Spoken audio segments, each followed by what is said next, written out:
Tasty, tasty.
Incredible.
Hey folks, good afternoon, good evening, good morning. I hope we have fixed audio this week.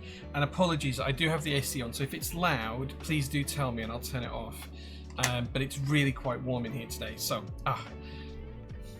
And annoyingly, I just realised that the bot hadn't pinged on Discord, so I pinged in place of the bot, and the bot has done it just 15 minutes late. So, yeah. Such is life. Right, okay.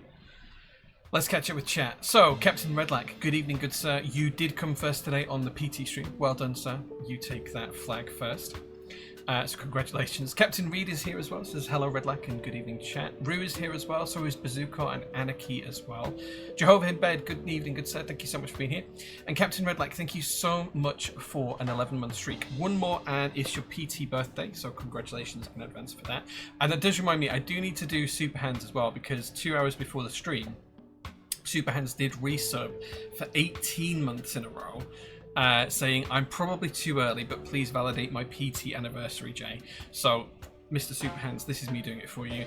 Happy 18 months of subs. I thoroughly appreciate that. And that's 2 PT babies now. You've now been impregnated by the stream twice, I guess. Cool. Fredzillosaurus Rex, thank you so much for being here. Newfie as well. Hope says hello all. Hope you had a lovely Sunday. I've had a great Sunday. My wife surprised me with breakfast in bed this morning, which was really nice. She made waffles and had like strawberries and stuff on the side. It was great. And then she made a roast dinner as well. So I've had a roast beef dinner with roast potatoes and Yorkshire puddings and all the trimmings. It was great fun. So yeah. Who came first today? Was it me or was Redlack too early? Redlack was the first to arrive, shall we say. Dan the Writer, hey man, thank you so much for being here. Very much need this stream after the most stressful week of my life. Dude, if you want to talk about it, tell me about it. Let's see if we can help out. If it's stressful, I don't like that. I like things to be nice and easy for everyone. So let me know if there's anything I can do. Tasty, tasty. If my name was Superhands, I'd always be coming first. Fair. Bot has not pinged it yet, and now it's done it twice because I rushed the gun. But thank you, Anarchy, for letting me know. Yeah. I am Shadow. Thank you so much for being here, dude. Well, Shadov, actually. Shadov, double V at the end. Fine day in it, chat. It's always a good day. It's actually really, really bright and sunshiny out at the minute. So I've had to draw the curtains and leave the big lights on because otherwise the kind of like the colours on stream are just washed out and it's bizarre. So yeah, 0 AC noise. All good. Enjoy the AC. Thanks, guys. It's not super powerful and it is on its lowest setting and it's not blowing anywhere near the mic. So it's kind of blowing behind me. I can kind of feel the breeze coming around this side a little bit. So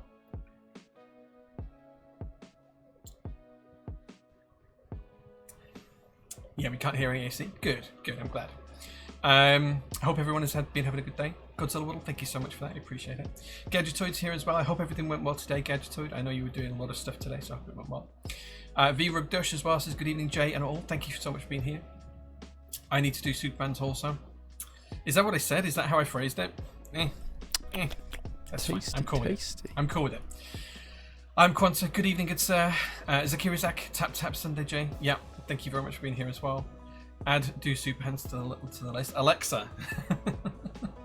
Chris Bezic is here as well. Good evening, good sir. Can I have a J-sectomy now, please? Sure, you can hit the unsubscribe button whenever you'd like to. That's cool with me. JQ UK, thank you so much for a 43-month streak. That is insane. 43 months. That's like top 10 subscribers, I think. I think there's like you and maybe 2 others that are above 40 months now. I think it's crazy. VCTO, thank you so much as well for a tier 1 sub. Thoroughly appreciate that as well, dude. I was going to say 2 things there and I kind of tripped over my sentence because I was going to say 2 different ones. Captain Mike, hey man, good to see you. And Captain Mike, he's the designer of GMK Cherry Love and a few other sets that we've done historically. Cosmos as well, so yeah, check that out. Zosco TV as well, thank you so much for being here.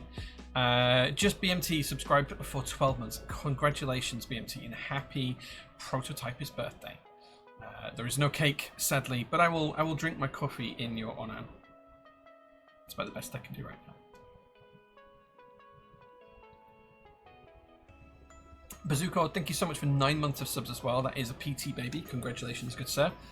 Captain Reed says Cosmos. Yeah, Cosmos is great. Dan the Writer. Okay, let's see if we can help Dan. Dan says, basically a lot of life stuff happened, and I found myself moving from South Wales to West Yorkshire. Welcome to West Yorkshire. That's where I am right now. This workshop is in West Yorkshire.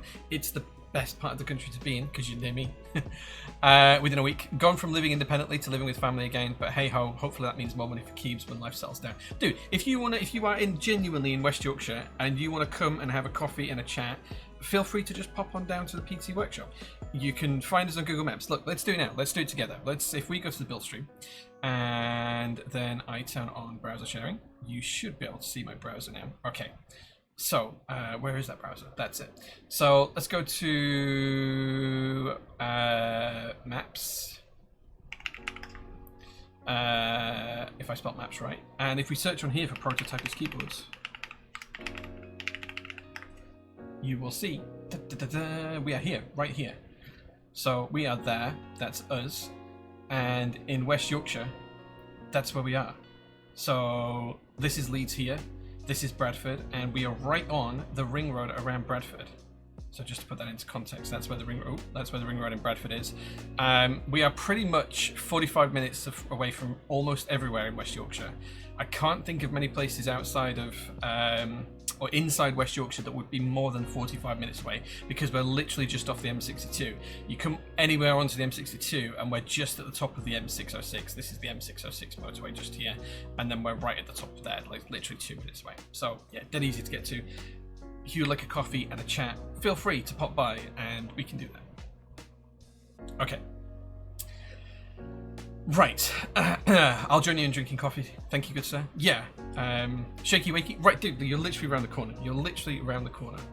More like the best Yorkshire, am I right? Yeah, until I move to North Yorkshire, which is currently on the docket, and that's currently what we're thinking of doing. So yeah, but we're in West Yorkshire. SPC Rocket, 9 days until the 52nd month of SPC gang. Is that really true, Storesnet? Is it really really 52 months of subs? Is that really true? I feel like I need to check that out. Can I check that out on Twitch? How do I find out like subs? This is where I'm really terrible because I don't use the back end of Twitch at all. Is it under community? No. Oh, it comes under monetization. What an awful...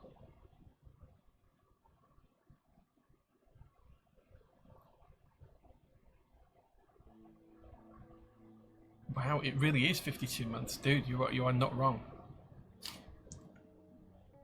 Here's the crazy thing. I set up badges when I set up the channel because we did like a load of like laser cutting streams in the early days when I used to make plates on stream, and we had 2 month, 3 month, 6 month, 9 month, and 1 year badges made, and the lasers were different colors. Like you've all got the same laser color now because you've all got like Stores has got a 51 month subscriber 1 year badge, because I never bothered making the 1.5, the 2, the 2.5, the 3, the 3.5, the 4, the 4.5, or the 5 year badges. I think that I'm going to have to change those around and make them all a base badge, a 1 year badge, a 2 year badge, a 3 year badge, a 4 year badge, and a 5 year badge. I think I'm going to have to do that. Okay. And oh, actually, we'll open up the 6 year badge on the 17th of October this year. So the 17th of October 2019 was when we first streamed on this channel. That's kind of crazy. Oh no, that'll be 5.5 years, so it won't be that. It'll be 6 months before October, which would have been March. So it'd be the 17th of March 2020 would have been the first time we streamed. Wow, that's kind of crazy. That's insane. Okay, I will try and remedy that soon. That's 3.5 walrus pregnancies. Nice. Nice. Oh, we just got a hype chest, a spilled TMO. There you go. I don't know where that came from, but we got that. Right, okay. Do you like watching football, Jay? What type of football, Cherry Wave? In fact, actually, I can answer this question already. Probably not. The only sport I really follow is the Formula 1. I don't really follow football. Apologies. Yeah. Jay, what's the blue keycap set behind you in your stash? Okay. Tell me the count. Do you mean this one? Do you mean this one? Do you mean like I can see 3 just in the first 2 rows? This one? Which one do you mean? Like, tell me whereabouts it is. Like, tell me how many from the bottom and how many rows in it is, and I will tell you. Because there's a lot of blue ones. There's another blue one here, another blue one here, another blue one here, and there'll be more as well. So yeah. Does say 51 month sub when you hover over his icon. Nice. Yeah, that's kind of crazy. I'd forgotten it had been so long. Mochief says, hi Jay, I hope you had a great weekend. I just rebuilt my Cloudline with HMX Yogurts today. Simply slaps. Nice, dude. Thank you, man. Just click my name on Twitch. Yeah, I was looking for the more generic, like kind of like overall view of Twitch subscriber stuff, which I didn't really know how to get to. But yeah, it does say 51 months, which is kind of crazy. Kind of crazy. In fact, actually, yeah, while we would have started streaming in the March, you probably weren't able to sub until we hit the requirements for whatever the thing's called, where you can actually have subs. So yeah, kind of crazy.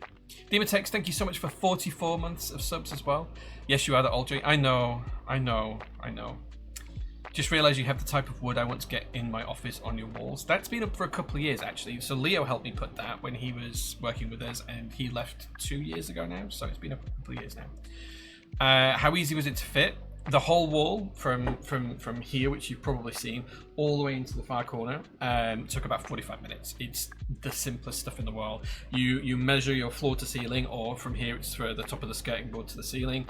You mark it on the wood with some tape. You cut it with a circular saw, and then it starts to fall apart a little bit. You nail it back together, so it's basically just thick foam with wooden slats onto the thick foam.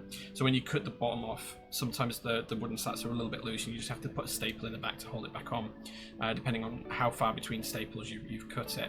And then the only other thing we needed to cut for was 2 verticals to go into that corner there and then into that corner there. You can see that the vertical piece is kind of on a diagonal because I haven't fitted it to the wall yet because it's been 2 years. I've been too lazy to do it.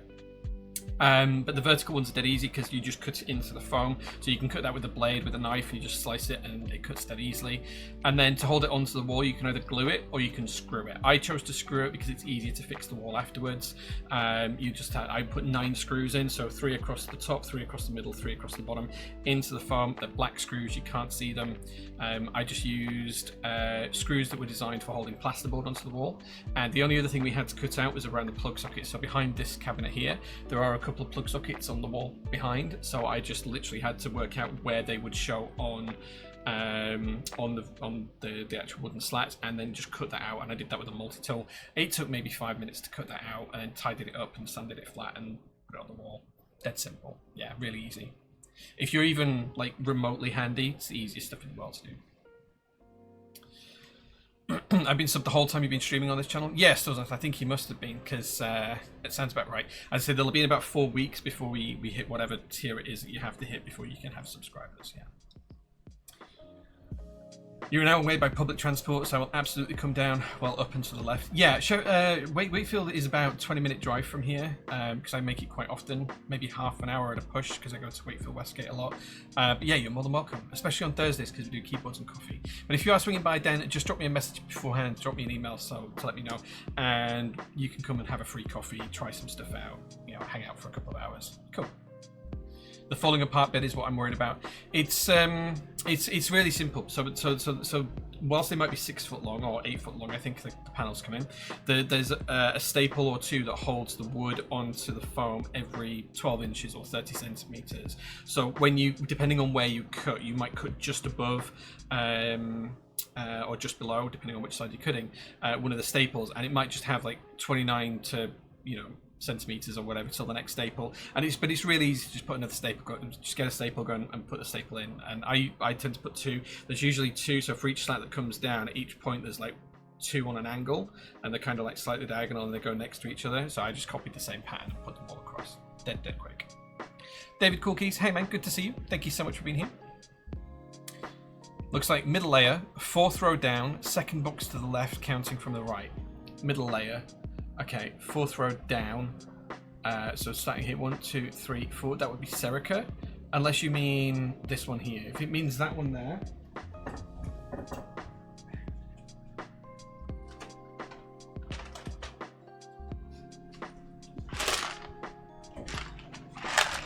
this is Solarized Dark, so it's probably showing up a lot bluer than it is in real life.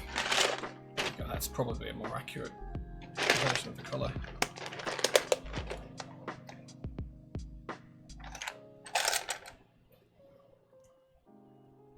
Solarized Dark. So there you go. If that's the one you meant. If it's not, then there's lots of blue.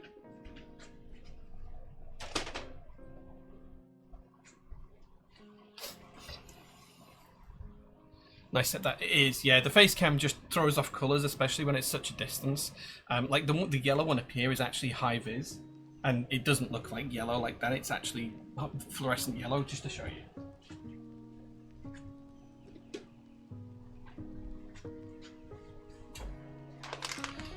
So like if I show you in the face cam, it kind of looks yellow, but then here it looks fluorescent. So this is the actual colour. This is how fluorescent it actually is.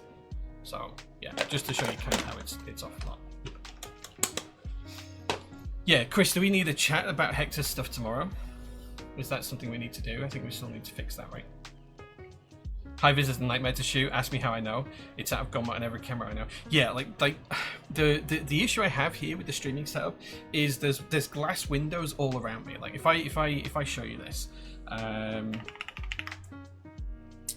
if I just flick over to here, and then what I can do is I can control the camera here. So what I can do is I can spin the camera. So if I spin it the wrong way, if I spin it this way, you'll see that to the side of me, there's a glass window just up here.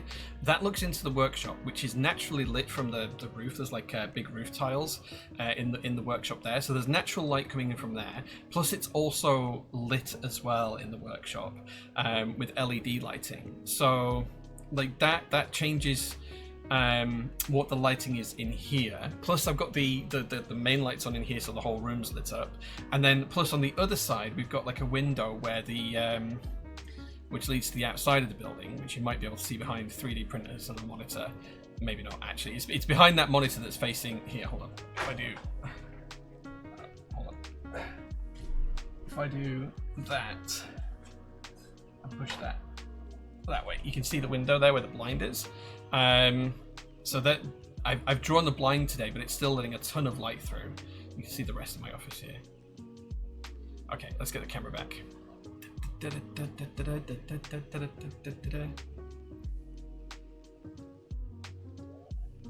we go. Cool. So there's a ton of like different light sources in here, all changing the light. And then there's the two stream lights here as well. You can see on my hands how the light's reflected at an angle from up here. So yeah, so it makes it really difficult to get like a consistent tone of lighting in this room. So sometimes I have to have the big lights on, which hurts my eyes. I prefer not to when I'm streaming. I prefer to just have the stream lights on. But if it's really bright outside, I kind of have to have those on. Otherwise, the light is just ambient from all of the other sources, and it kind of just ruins the color. So I always try and get the top down color as accurate as I can. So you can see here this is pretty accurate, whereas the face cam just is a law until itself and it does its own thing, and I don't really try to adjust that. But yeah, it kind of helps. Can we do a rerun of high vis? I'll have a chat with Max. I'll see what he wants to do. Yeah. Solarized, I use the colors in so many projects. Yeah, Solarized Darkies are great. Ethan Schooner, fantastic designer as well. So yeah, we have quite a few things to talk about, I think. Yeah, I've actually started on that other project as well, Chris. So we need to talk about that too.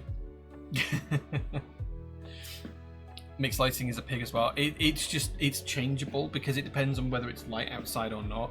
So if it's an overcast day and it's raining outside, or if it's bright sunshine like it is today, the lighting in my office changes dramatically. What I really should do is I should have blinds at all, because there's actually 3 windows in the office. The camera won't spin around, but there's 2 on this wall to the side of me. There's 1 on the wall in front of me that all look into the workshop and all basically have light coming in. And then there's 1 window that goes to the outside as well. Plus the door has glass in it. So if depending on what the lighting's like outside, it can really change how bright or dim it is in this room. What I really should do is have blackout blinds on all 3 windows, and then I can have like a consistent lighting setup in here constantly. But that's just pain and suffering, and it means, well, I suppose it's not. I suppose I could do that. It would be relatively cheap. Maybe I'll look into that this week. Maybe I'll look into it. Waiting for a DHL API key.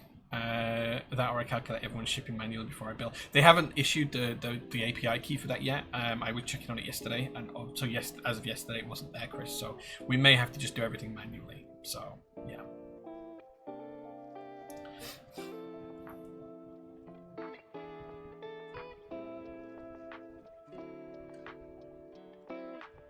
Okay, so that good coffee. Let's talk about PT news, because lots of things have been happening this week. What was that? I think I just picked a screw up off my finger and dropped it. So lots of stuff's going to happen this next week. Our next container is now at sea and it's on its way. It should be about 4 to 6 weeks, depending on shipping timescales and transit timescales and customs and everything else. So it is a variable time frame, but it will be as quick as we can make it. I know there is bad weather at sea right now. That may or may not affect it. So yeah, I think there were reports of like it being quite bad. Just so the actual ship it's on will come down through Indonesia, and apparently there's bad shipping stuff there. I don't really follow the weather, but I did get told this by the courier company. So we have to watch out for that. That is on its way, and there's a ton of stuff in it. You'll start to see that Notion gets updated in the next week or two as Sharon starts to process everything that's on the bill of lading and make sure everything's there. Yeah, so estimated date of departure. Ooh, that's Notion telling me it wants to update. Was yesterday. No, Friday, sorry. We're on the 10th now. Yeah, it was Friday. So yeah, so it's going to be at some point in September. I imagine it's going to be mid to late September when it arrives, but we shall see. I do have a storage list actually that should be on there. So the Void 65 is on there. We've got we only got this on Friday, bear in mind, so a lot of Notion might need updating. So if I tell you something now and you say, oh, that's not on Notion, that's why. The Void 65 is on there. The first run of the Bias DE is on there. The next run hasn't finished just yet.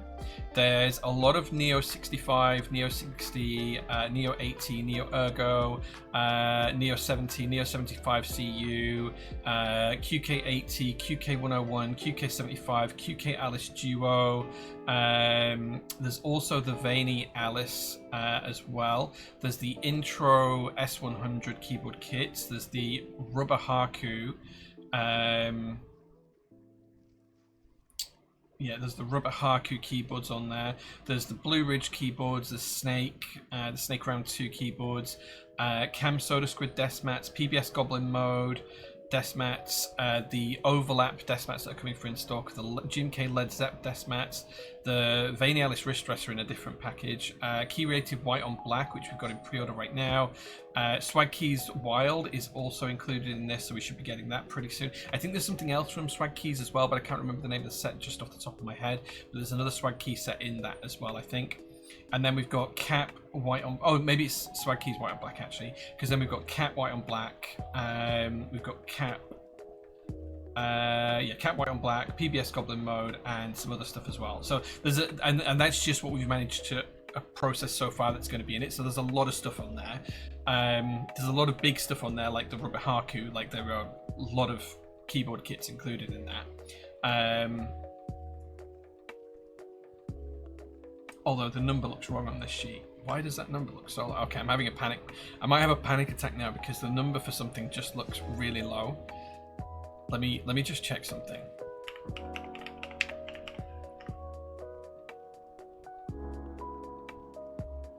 Okay, maybe it's not as low as I thought it was. Okay. The number for one of the keyboard kits I mentioned was like low hundreds, and I thought that doesn't sound right. It might be right. It might be right. It might be okay. It might be just me that imagined it was like a little bit bigger. I thought it was like nearly 1,000, and it's not. It's probably just a few hundred. Okay, I might be okay. So yeah, the Vaney Alice, V-A-N-Y, not Vaney, the V-A-N-Y. Will DMK Choco Donuts ever materialize? Yes, it will. We were speaking with the factory. Sharon was speaking with the factory on that last week, and I think it's about ready to ship. But it's going to be air shipped over to us rather than sea shipped. So the minute we get them, they'll be shipped out to you. So yeah, don't worry about that. It'll happen. I know it's been a long time, but we'll get there. When's the UK meetup? James, don't know. Like I was told a little while ago I wasn't involved in that. So not that type of Vaney. No, V-A-N-Y. Vaney Alice. Let me type that. Oh, I need to give you guys the emote. There you go. It's like that. Maybe it's Vanny instead of Vaney. I don't know how else to pronounce it. But yeah, Chaos. Hey man, good to see you. Thank you so much for being here. Right. I know you do. I know you do. I know you like a Mars bar upside down as well, Chris. Yeah. Yeah. Cool. Okay. So it does go hard. It goes really hard. Like harder than you'd imagine. Okay, so what else do I need to tell you? So this week at the PT Workshop, we've got a few things arriving. It's probably easier if I just show you the website here. let's go to here and browser share. So whilst we've got everything else I told you about, we've also got GMK Retro Wave, a restock happening of this. This is technically marked as in stock, but it's arriving this week. It should arrive Wednesday or Thursday, I think, Friday at the latest, so we'll ship it out. So whilst it says in stock, it'll ship in a couple of days when you order it, but this is new old stock that we found of that. There's also GMK Sumi. Again, these are really good prices. 80 quid for a GMK set, or 90 quid for a GMK set including UK ISO, brand new in box. You know, these are kind of really good prices, I think. So those are available. GMK Black and Gold is also available and ready to ship right now, so you can pick those up too from the website, and they'll ship tomorrow if you order it.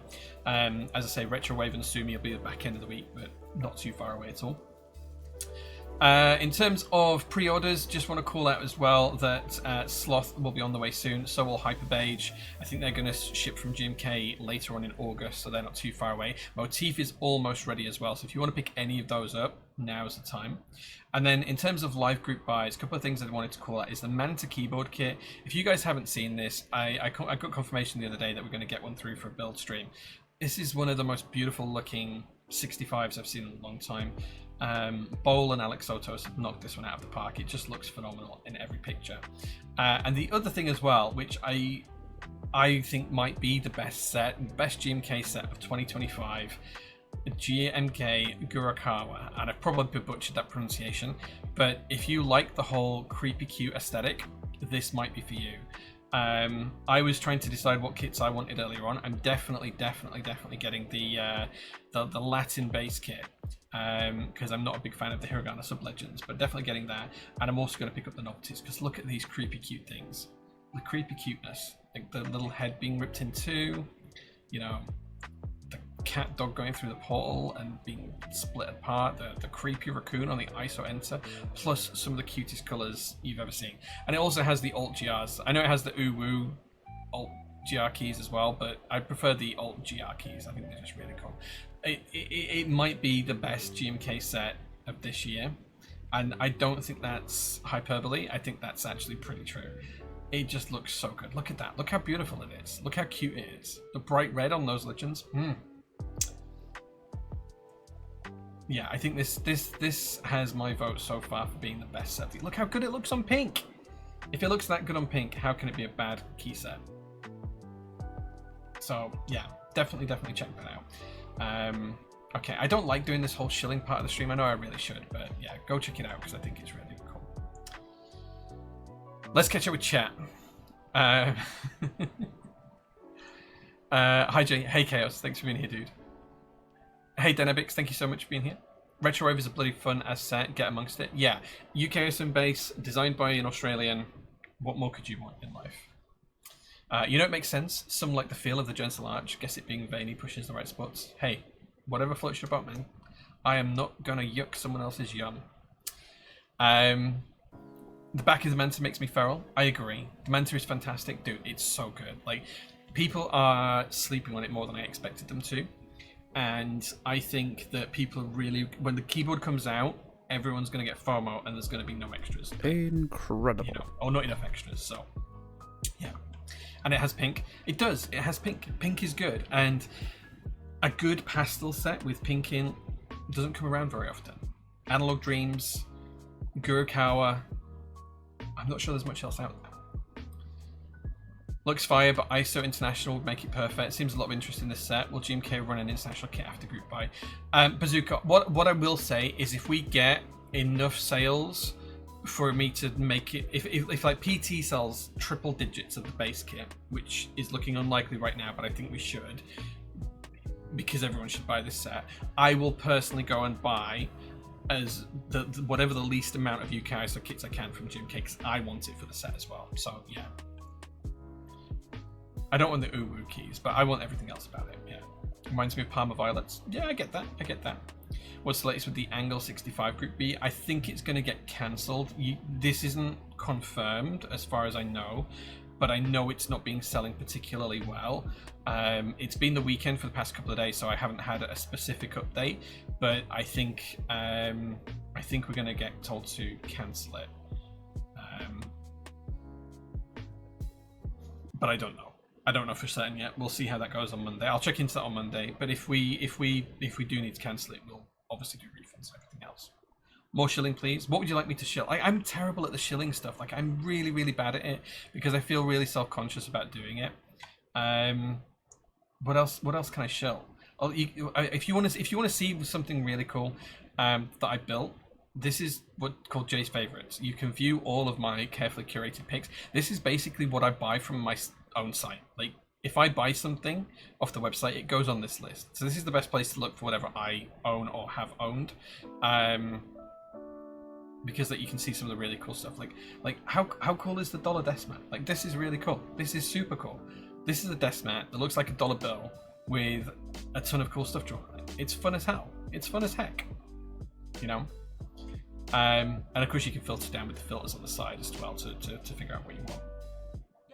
Pancoon as well. If you like cute sets, this set's awesome. This set's super cute. Pancoon. Look at these novelties.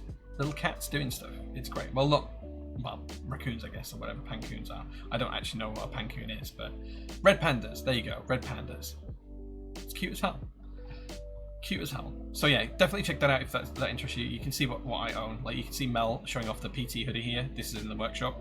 Of course, I own like 5 of these because I wear them for work all the time. So there you go. Check it out. Maybe you find something you like. Maybe you don't. British Racing Green desk mats. There's some cool stuff in there. Machinist SE Manta. Pepper. Yeah. The Machinist SE of the Manta is probably my favourite of it. Jay, I can't buy it. It's not beige. Coffee. Yeah. Worst case, I sub novelties for the UK. So I think that's the play if we don't get it to MRQ. So yeah. Yeah. Oh, you want me to shill the coffee? Yeah. Okay. So this is Jay's Roastery. This is my coffee website. We make coffee. I have a cup of it here. I've got a cup of the fiction blend, which is here. It's Roast Story instead of Roastery, and we kind of theme things around different types of fictional works or writing works. So we've got the fiction blend, which is what I'm drinking right now, the sci-fi blend, the classics blend, and we just launched the true crime blend 2 weeks ago, I think, just under 2 weeks, just over a week ago, which is a decaffeinated coffee. So yeah, there's tasting notes on all of them on here as well. You pick up as whole beans, and you can buy 200. It doesn't show you the drop downs, but you can buy 250 grams, 500 grams, or a kilogram. It tells you the price, and you can add it to cart. Incredible. And it ships next day from our roasting company, so our roasting site. So which is not the same as here. It's a few miles away where we roast the beans, but yeah, you can pick that up. Free delivery if you're in the UK. International, you just have to email me first, and I'll create you an international order because we're not technically set up to export it just yet. Yeah, you can even subscribe if you want. If you want to click on it, you can come down and you can subscribe and save. You can get £1.50 off if you subscribe every 2 weeks. Every 4 weeks, you get £1.25. Every 8 weeks, you get £1 off. So you can subscribe dead easy. Doesn't matter what weight, you can just subscribe. Brewing notes are on here as well, so you can see how to brew it. It's slightly different for every coffee, but yeah, this is how I like it and how I take it. So yeah. Actually, I do have something I want to share with you guys, maybe. Let me have a think about it. There might be something else I have to think about here, because I want to do something with the coffee brand on Instagram stuff, and I came up with the idea. I did share it with Clayne and Mr. Blackbrook the other day. And yeah, once I get some feedback on it, I think it might be something that I want to try and do. But maybe I'll share that with you guys. Maybe next week I'll talk about it, and maybe we'll show it. I'll have a look. But there might be something coming for coffee content on the Jay's Roastery Instagram. Yeah. Any chance you'll diversify into hot chocolates for those with unsophisticated palates? Yes. So we've been working on a hot chocolate. My wife's been incessantly taste testing for about a year now. I think we've got there. It's a powdered mix. It's 3 heaped teaspoons full to mix with. It's ideally made on an espresso machine as this hot chocolate, but you can probably make your own variations at home. But it's 3 heaped tablespoons, a couple, 5 fluid ounces of water, not even that much, like 2 seconds of running the hot water on the machine, mix it into a paste, steam 300 milliliters of milk like you would for a latte or an espresso type drink, so a flat white type drink, and then pour it in, and basically you get a cup like this of some of the best hot chocolate I've ever had. it's kind of crazy good. So yeah. But yeah, we will release that soon. So it's a milk chocolate, not a dark chocolate. I'm kind of working on the dark chocolate one as well. But these things take time because like I want to taste everything. And when we're working on a new coffee, you can't taste, 100 different variations of blends of the coffee in a day because you would just be wired as hell. And like I get 10, 12 espresso shots in, and I'm like ready to bounce off the walls for 15 hours. So yeah, it takes time, unfortunately, with the coffee, but we're getting there. Sign me up for that. Sounds tasty. Yeah. You can definitely try the hot chocolate when you come visit, Dan. We can make you a mocha as well if you prefer, or something like that. Convecture the True Crime is a great decaf cup. Yeah, so with the decaf, we decided we tried out a load of different ways of making the coffee decaf. So we're using we use like a Swiss water process. There's multiple different there's like mountain water process, Swiss water process. There's a few different processes of trying to decaffeinate coffee, and how you do that changes the clarity in the cup of the coffee. I know this is not keyboard content, but I typically historically thought that the Swiss water process tended to give you a muddier cup, but the more we played around with the mountain water process, the more I found that was a muddier cup. And the blend of beans that we're using specifically for the True Crime blend, it's really muddy if you use like a mountain water process, but use a Swiss water process, and you get this really clear, really focused coffee that just it fills the cup with volume, and like it just in terms of like the mouthfeel and everything else, it just works better. So yeah, if you're interested in the True Crime blend, do check it out, because it's good coffee without the buzz. I think is the best way to describe it. It is really, really good. And it's almost a single origin as well. I don't mark it as a single origin, but it's almost a single origin. It's a single farm bean. So it's from one farm, which is in Brazil, but it's not technically a single origin because it's from two different parts of the farm, and one is higher up the mountain than the other. So anyway, we're going really, really into the weeds of coffee production here, but it's almost a single origin decaf, which is so rare, it's unreal. Like, nobody does that because it's just too expensive to do. But I think we've done a really good job on it, and I'm really proud of it. I think it's actually really, really good. So annoyingly, I needed to buy another grinder because we only have one grinder here at the workshop, and that always has caffeinated coffee, and it tends to have the fiction blend in it most of the time. But I'm tempted to buy another grinder just to have it here at the workshop. In fact, actually, I'm just going to drop a note to someone really, really quickly. Right, I'm going to make a note.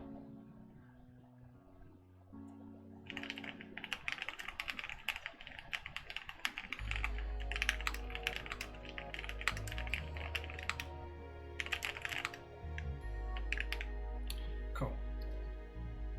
Okay, that's a note for me to pick up a grinder this week, so I can have two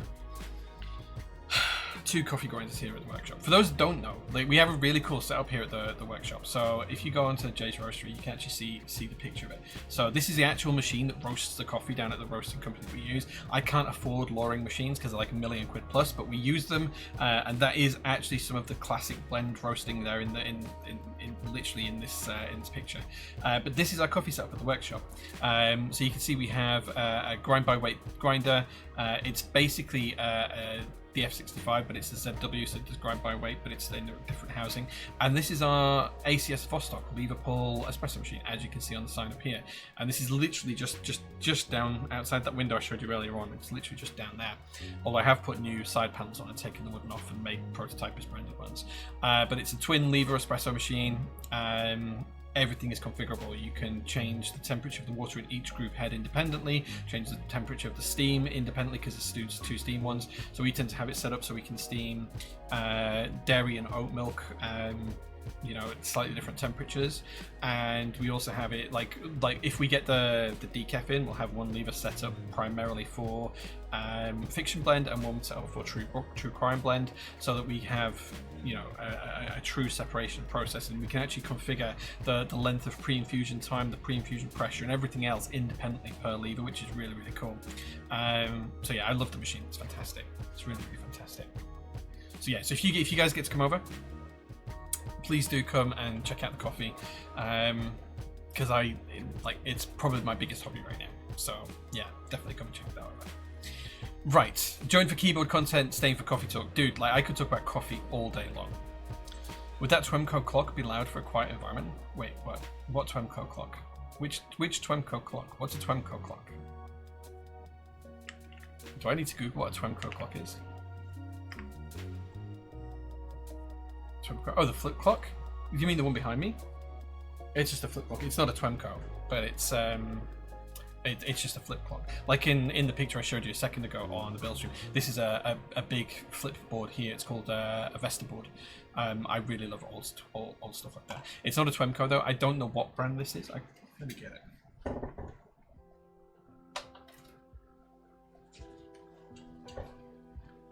Okay, so this is a Grayson.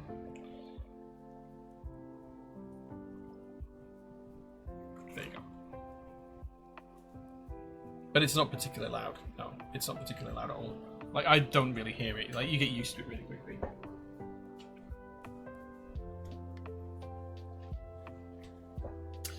Okay.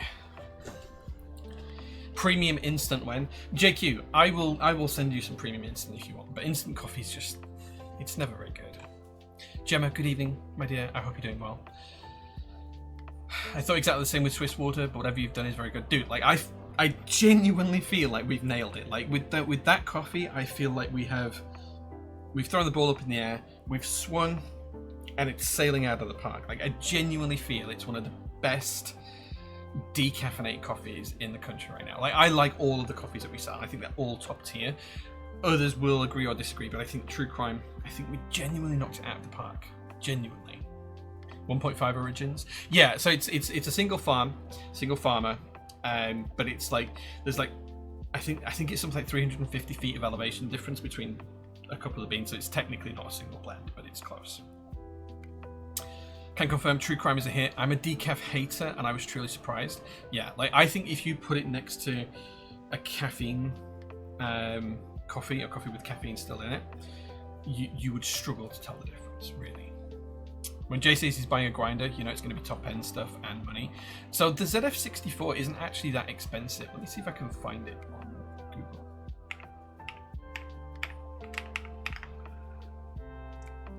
Let me see if I can find it. But it's made by the DF64 coffee, the guys who make. It's this one here, ZF64W grind by weight. This is literally here. I just got the carbon fiber version and the clear. What do we call it? Like it was more expensive than that when I bought it. I think I paid that for it. Plus I got some slightly upgraded burrs and things like that. But it's pretty cheap for what it is, and it's basically a DF64 grinder with grind by weight functionality. Go away notifications. I don't want you. Yeah, it's reasonably good. Like I do.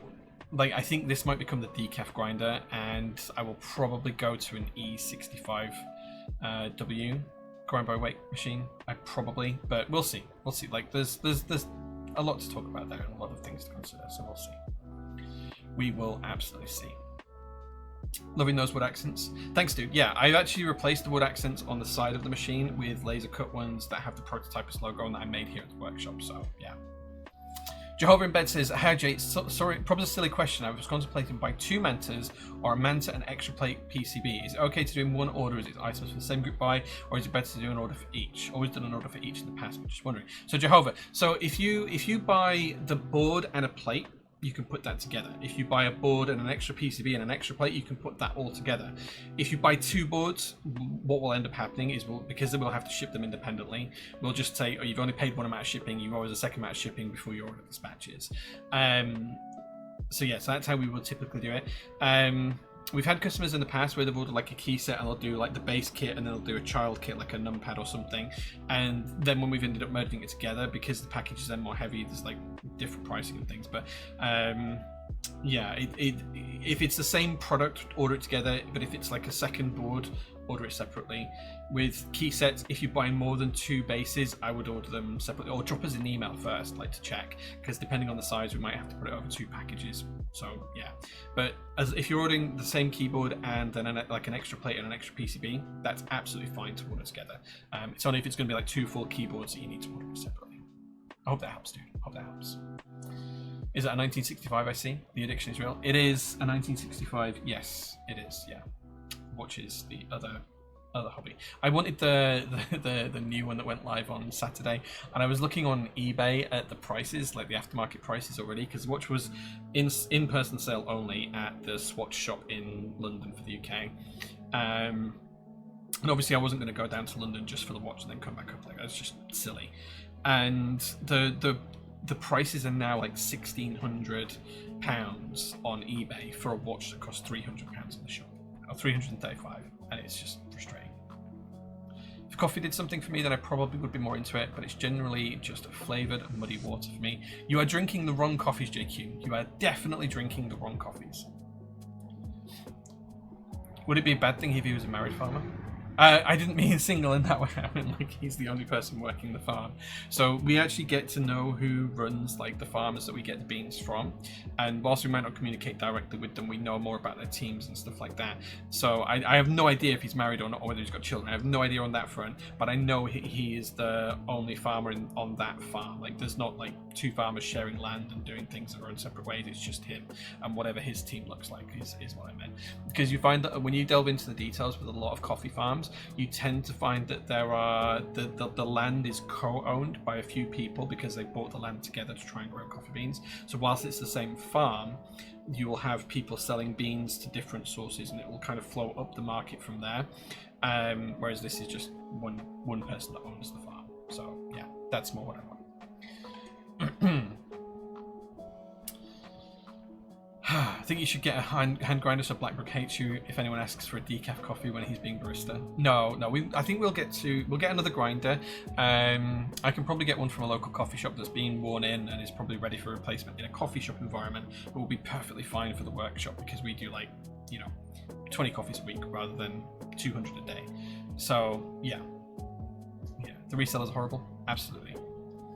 Not got a QK Alice Duo laying around that you could show now, do you? Got one ordered and so excited, but it's Q4 shipping. I don't have one on hand, I'm afraid, no, Matt. But they are in the next shipment, so they should be coming really soon. Yeah. Get a speedy reduce for 1600. Yeah, I do want so I know we're digressing from coffee and keyboards into watches now. I do want a Speedmaster. I think that's going to be my next big watch purchase. I have a couple of Seamasters, which I got for my wedding, and one that was a gift from some people a long time ago. And I do want a Speedmaster next for everyday wear here at the workshop. I've been toying with a few. I wonder if I can show you guys my eBay actually. Let me see if I can show you my eBay. I don't want to share my eBay account, but I might show you what I'm watching on my eBay. Okay, so there's a few. I'm going to open these in different tabs. So I can show you, because there's a few that I've been looking at.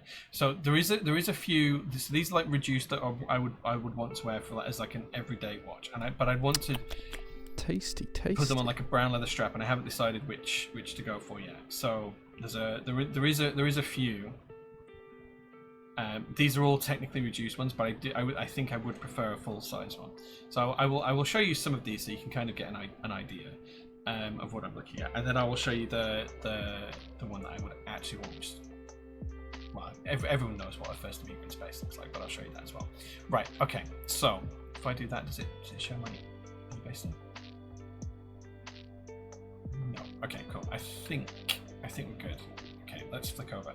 So this is the kind of style that I want. So I'm thinking like a black dial with the gold accents maybe, and they do like this is one of the reduced, this is one of the automatic ones with the date functionality. It'd be really good for just around the workshop with the gold and stuff like that, but it needs to be on a brown leather strap. So that's one that I'm looking at.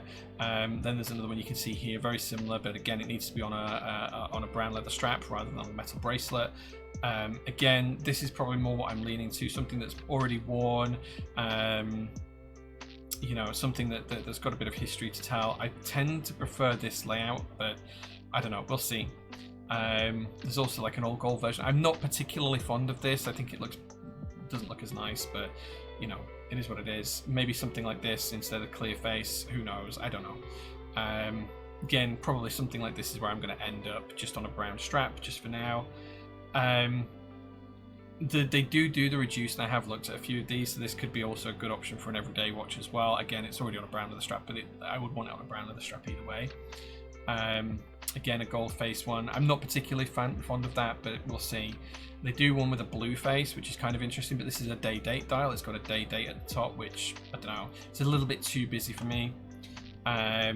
I really do like the colorway of this one. This is a 1957 remake with the broad arrow hands. I'm a really big fan of these. Again, I think I'd probably try and pick up something new if I was going to go for one of these.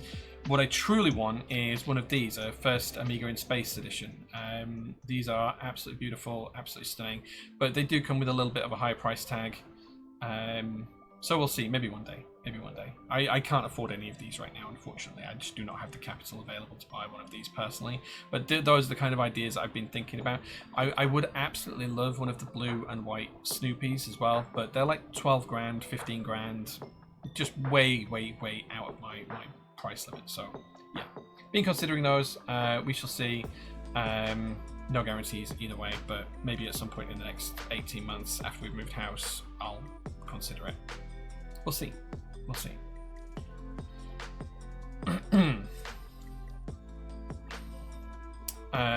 Would you ever consider starting up your own coffee farm? Probably not, because I don't live in a part of the world where we could grow coffee reliably. So yeah. I want to try the coffee next time I come visit again. Coffee is something I always wish I liked, but I've never found one that's worked for me. Dude, Fox Abomination, come over to the workshop and we'll figure something out. Just let me know when you're coming. Did your favorite Aussie enabler tell you to buy the watch? My favorite Aussie enabler tells me to buy a lot of things. If I bought everything he told me to buy, I would be bankrupt. Yeah. If the farmer is single, can you get me his number? Oh, Gemma.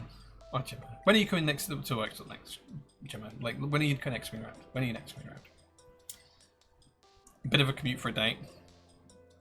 Probably would be a long commute, but hey, Brazil's Brazil, so you know, you wouldn't be doing too badly. Wisdom, thank you so much for 13 months of subs. Thoroughly appreciate it. Just got myself a mechanical Tissot watch last week. It's gorgeous. I'm also eyeing on the new Casio mechanical Edifice release because the price is so good for what they offer. Yeah, I don't dislike Casio. I like some of the Seikos, especially the mods you can do for them these days. And Tissot's a great brand. I'm just very much in the Amiga camp and have been for a long time. So yeah. How about the Amiga Dynamic Auto? Like maybe, I don't know. Like, we'll see.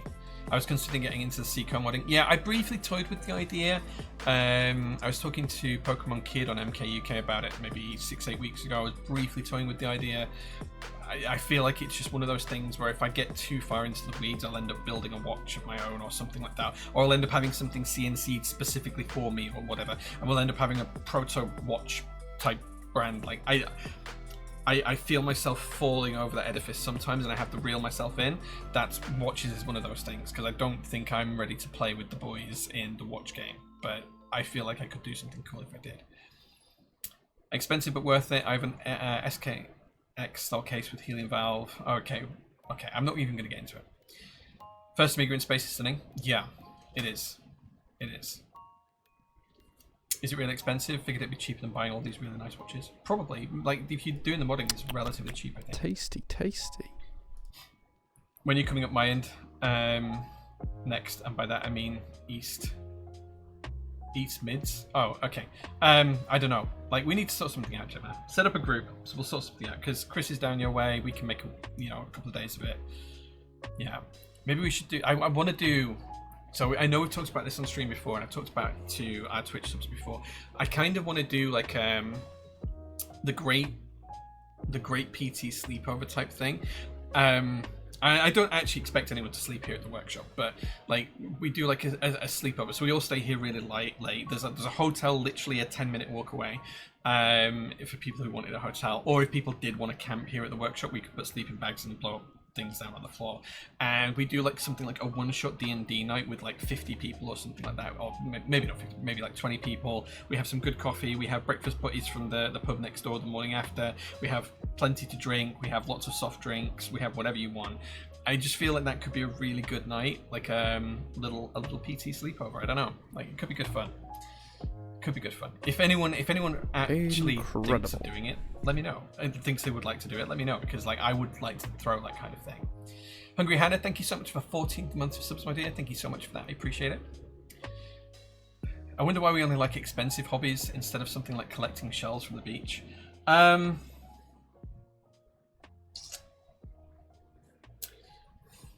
So the cynic in me, Duodod, thinks that this is actually smarter people realizing what hobbies people like and then monetizing the shit out of them. So whether you think like trading card games, watches, you know, things like that, I think that where there is an opportunity to make money and take advantage of people's impulses, people will do it. So yeah. Living by the beach is expensive. True, it is. Would you ever consider making a coffee-themed keycap set, Jay? There's been a few. GMK Cafe, it's been GMK, DCS, and something else, Cafe. There's been a few coffee-themed sets, yeah. Are you saying you got free accommodation if we go to the Isles? So, dude, you can sleep on the workshop floor whenever you like, Tangus. You should call it the PT sleep, the sleepover PTZ. Okay, that's quite clever. I like that. Sleepover sounds like a plan. Easier to justify the trip. Yeah. I feel like it's less easily obtainable. We lust after it more and get worked up in our minds. Yeah, pretty much, yeah.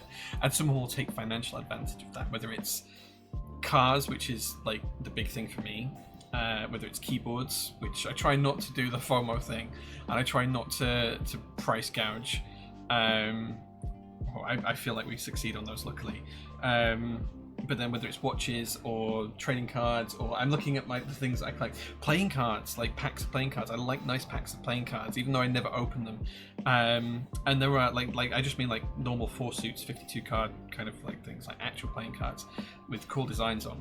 And people sell those for 50, 60, you know, a pack, which is obscene. So yeah, but there's a million things I collect. Lego, look how expensive Lego's getting.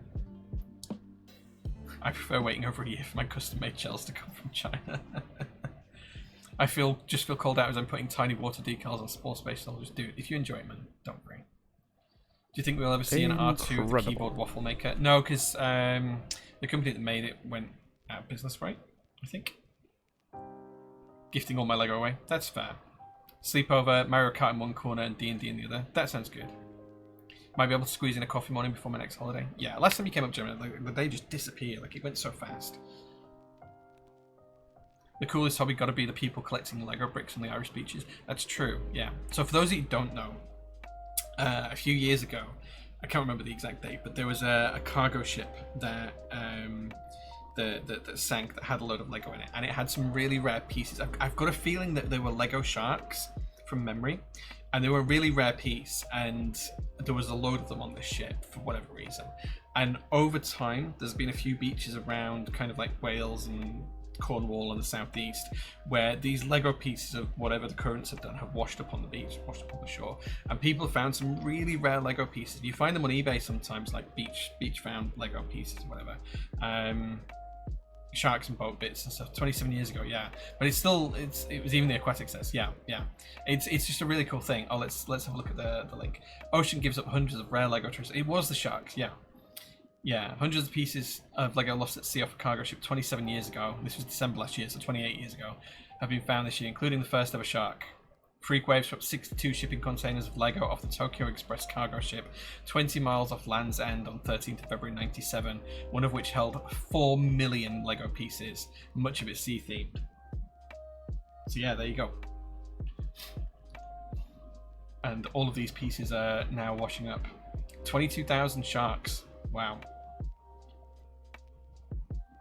It's pretty cool. Pretty cool stuff. Kind of crazy.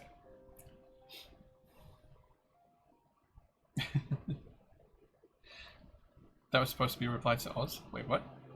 Mini arcade cabinets? Dude, like, arcade cabinets. Don't even. Like, I started a project in December last year to build my own full-size arcade cabinet. I bought a screen for it. I bought all of the controllers for it and the buttons for it. I built a Mister for it. I've got a PC that's going to be used to host everything that can't be hosted on a Mister. A load of like ROMs and like kind of more modern stuff that doesn't work on Mister yet. I designed the full-size cabinet. I just haven't made it. Like, I just need to get the parts CNC'd in MDF and then route the trunking in and then screw the whole thing together with some brackets. I've just never done it. I know I was going to buy a domino tool because I've been meaning to buy one for a long time. That would be a perfect reason to buy one, and I've just not done it. And like I've got a box with like a grand's worth of bits in, everything from the the spinny ball things, track balls, to the arcade sticks. There's a HDMI switcher and stuff, so I can press buttons and switch between different HDMI settings and things like that. A 32-inch screen in there, like all of this kind of stuff.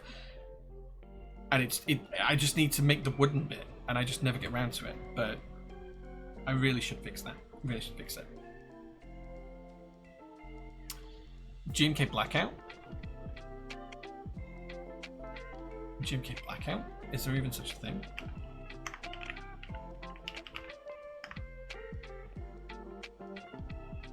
Do you mean shaded? It's the only thing I can think of. I think you might mean GMK shaded.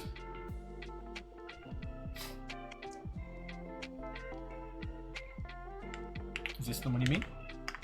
Oh, yeah, shaded, sorry. I don't know, if I'm honest. I have no idea. It has not sold particularly well for us, I can tell you that. I don't know if it's sold well across the rest of the world. I haven't looked at it. Yeah, I couldn't tell you at the minute. Yeah.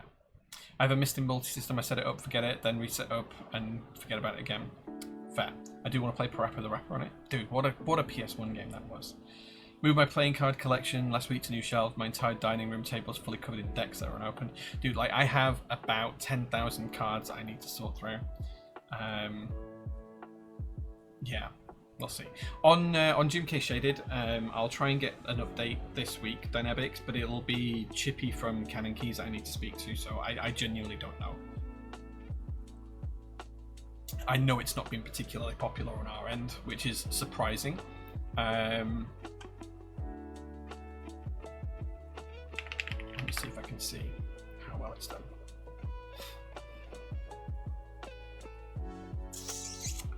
It is probably in the lowest 5 GMK sets of this year, looking at the sales numbers so far. Probably in the bottom 5, which is a shame because it's really cool. Like black and grey, what's not to love, right? Yeah, it is not doing particularly well for us, but that could just be a UK problem. It might be doing fine for the rest of the world. I don't know. I really don't know. Just bought myself an 8-bit DO controller for Android phones. I'm going to start messing around with emulators in my spare time. Looking forward to it. Definitely need to play Parappa the Rapper. Dude, what you need to get, oh, I don't have it here, it must be at home, is an analog pocket. So Nick, this one's for you. What you need to do is you need to buy an analog pocket.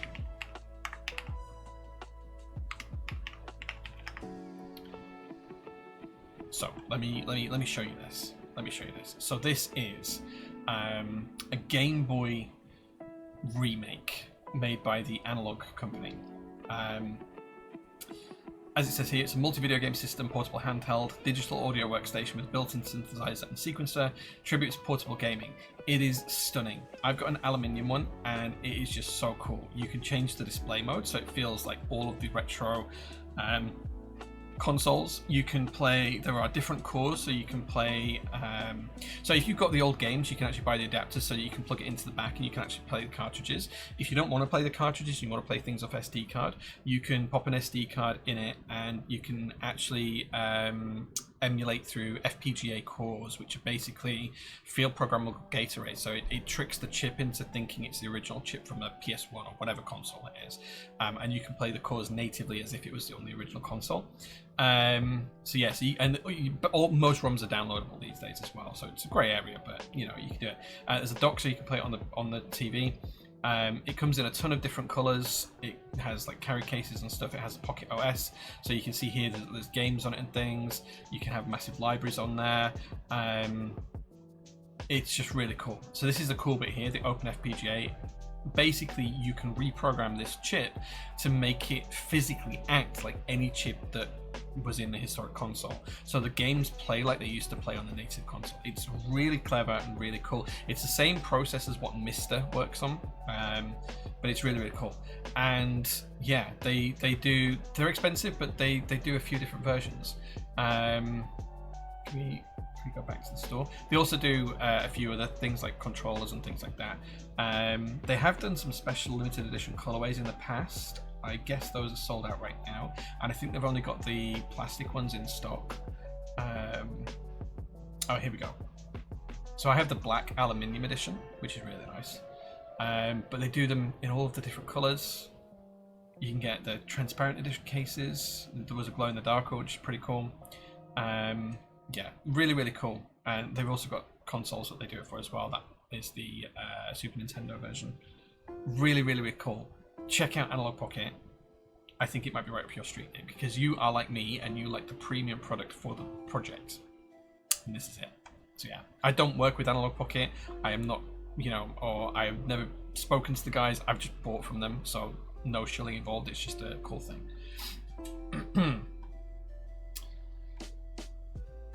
Right, okay. Let's catch up with chat. What was the lowest GMK set this year? I probably can't say because of contractual reasons, I'm afraid. Do we know why GMK Copper is so delayed? Just taking time, that's all. GMK Shaded is not doing great. I don't know about worldwide numbers. I can only talk about our numbers, and it's not doing amazingly well for us. Like I think it'll still make it, but I don't know. Spend way too much time on Tekken on the PSX. Fair.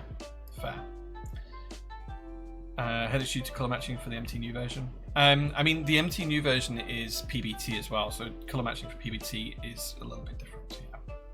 Also have an Analog Pocket. Yeah, the Analog Pocket's really cool. It does not feel good when other people make me impulse buy things. Do the buy. There's a dock too. Yeah, I don't have the dock for the Analog Pocket, but I've been considering buying one and the controller to just give it a try. I don't know, we'll see. Apparently we're building a Cloudline tonight. I will do. Yeah, we'll finish it off. Is that a coffee watch car games console? Apparently so. First time here, grateful for your streams. Is the Neo 75 CU noticeably better than a non-cop option like the Neo 80? So the Neo 75 is a 75%. The Neo 80 is a TKO. They are different layouts, different sizes, so I wouldn't say that you can compare them directly. Whether you prefer a copper base or not, and the weight is entirely personal preference. There is a Neo 80 CU coming at some point soon. You may want to hold off for that, but there is nothing wrong with any of the Neo options. The Neo, I have a Neo 80 here somewhere.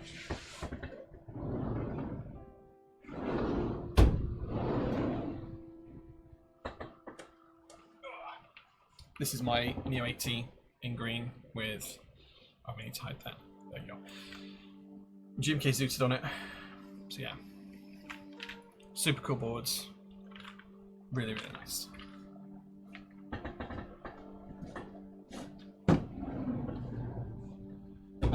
So you will not be upset with any of the products, but yeah, the 75 CU is just a heavier version with a slight redesign. But yeah.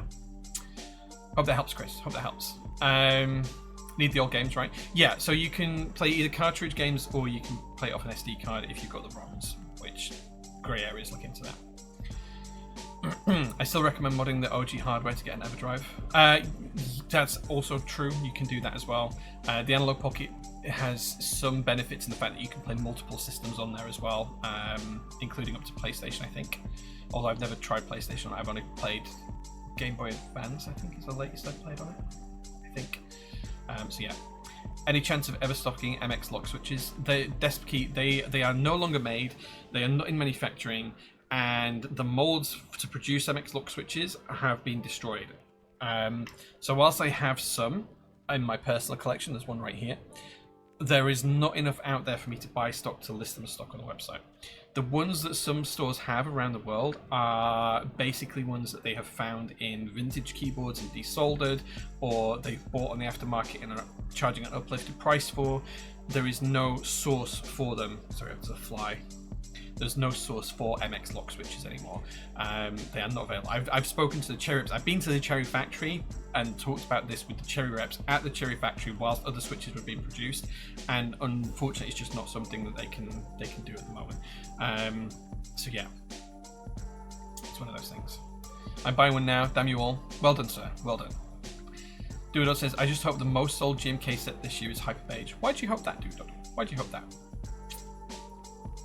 Alps lock switches are significantly easier to get a hold of.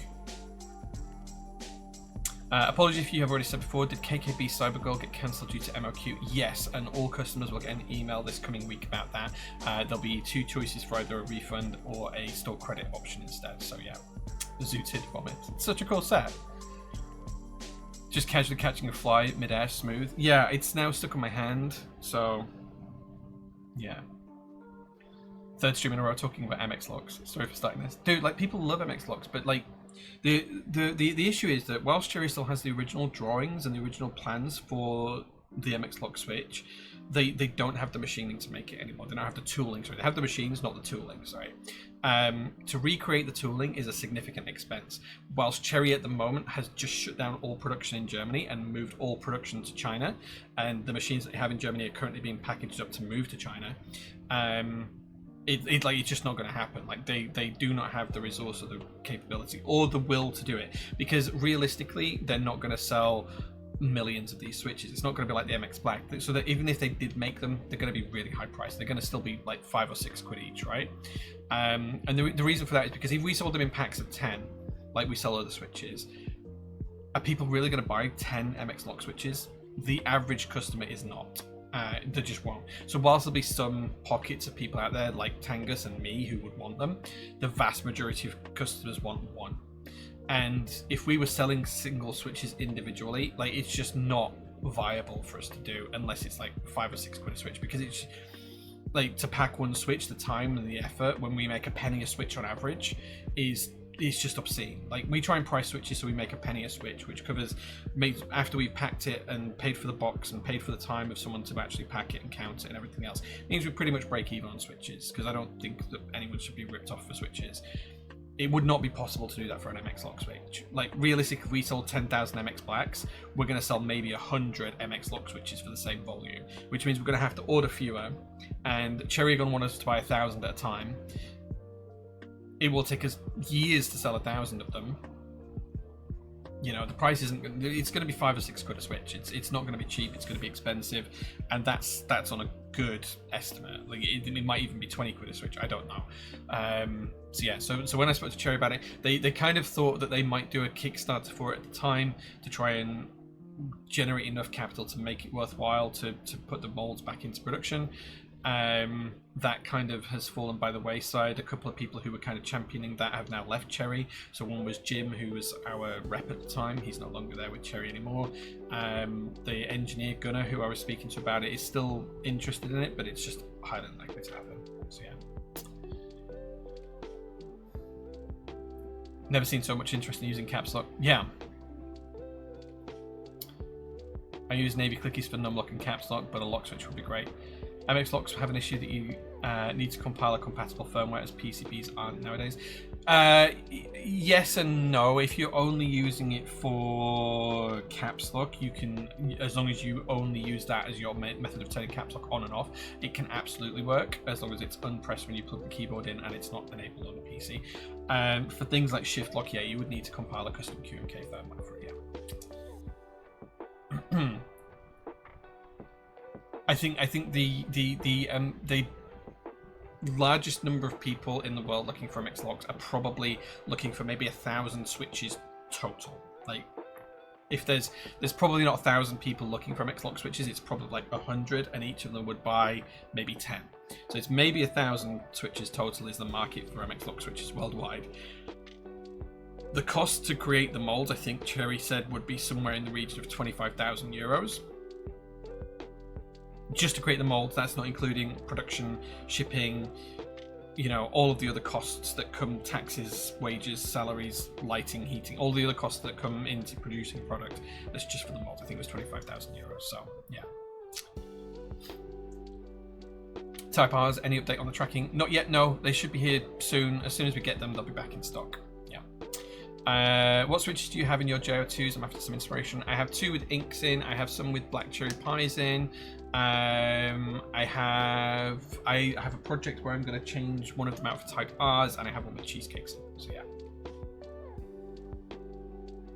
Thought Cherry said they did not have the machine for it, and the one they had before is there no more. So the machine isn't the issue. The machine is the same machine that produces switches. It's the tooling that goes in the machine that creates the parts in the shape that they need to be. Remember, it's just an injection molding machine that they use to make the housing. It's just the stamping machine that they use to make the pins, and the springs are just the springs. There's a couple of other bits in there as well, but they're just molds. The issue is that they don't have the molds to make it, and to recreate the mold is expensive. Incredible. Because you don't just have a mold you have a mold for the outside of the top case, a mold for the inside of the top case, you have a mold for all of the other different components inside. The stem's different.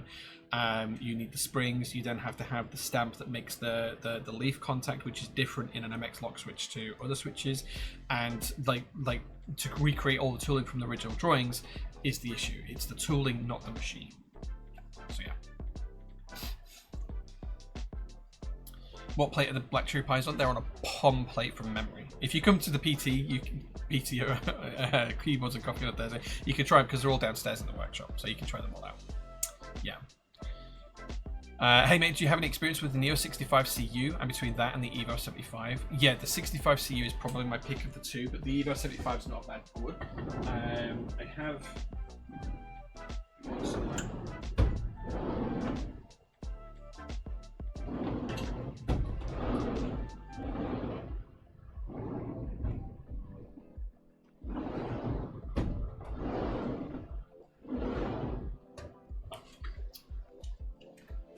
Looking in the drawers, and it's here. This is the 65 CU. Excuse the fingerprints. It's a beautiful keyboard. There you go. Got some fluff on it.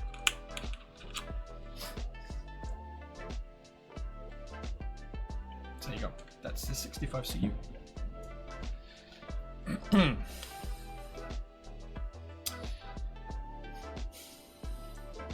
Would be very surprised at the material differences you've noticed. It's been a really nice stepping stone. Yeah. What do you think of mode keyboards? Are they a step from Neo as a rule? I know questions a bit general. I don't think it's fair of me as another vendor to answer that question. I think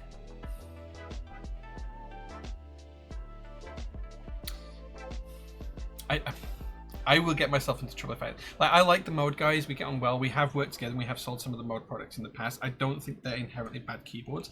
I don't think they're any better quality than this. You're just paying more for a product that's not as available. Like, they make 10,000 of these, they make 200 of the mode boards, right? You're paying for exclusivity. That's the main difference in cost these days. So yeah, I hope that helps.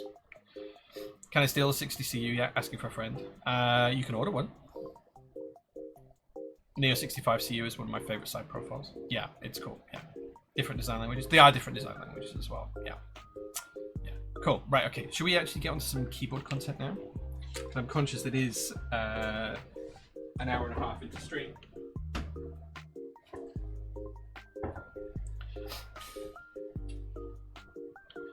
Mod going through a transition period right now, new design, etc. Yeah, I'm interested to see what they come out with and whether we will work with them again or not.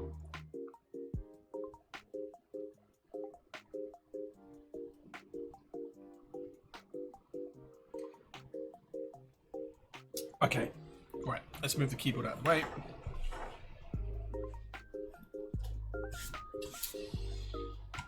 Okay. Oh, wrong one. There we go. Don't need that anymore. Don't need that. Hold on. I've got a million links open here. I don't need any of this. Okay, cool. Right. Right, so here's the recap of where we got to last week.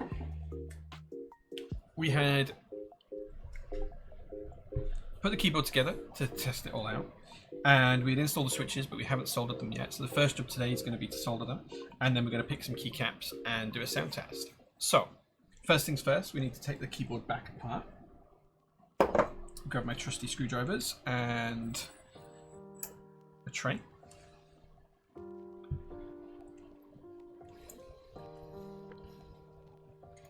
$30 to finish building it.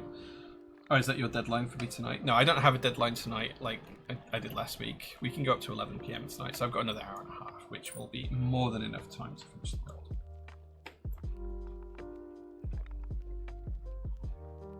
I don't own a set of Rainy Day. I gave my set of GMK Rainy Day away, so I do not own a set, I don't believe. The 65 CU is a hefty boy. It is, yeah.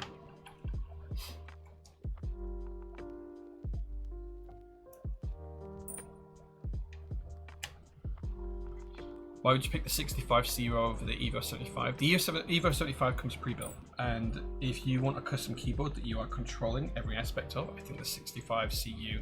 I think the CU boards tend to give you more of a the Neo CU boards give you more control of what you're putting together.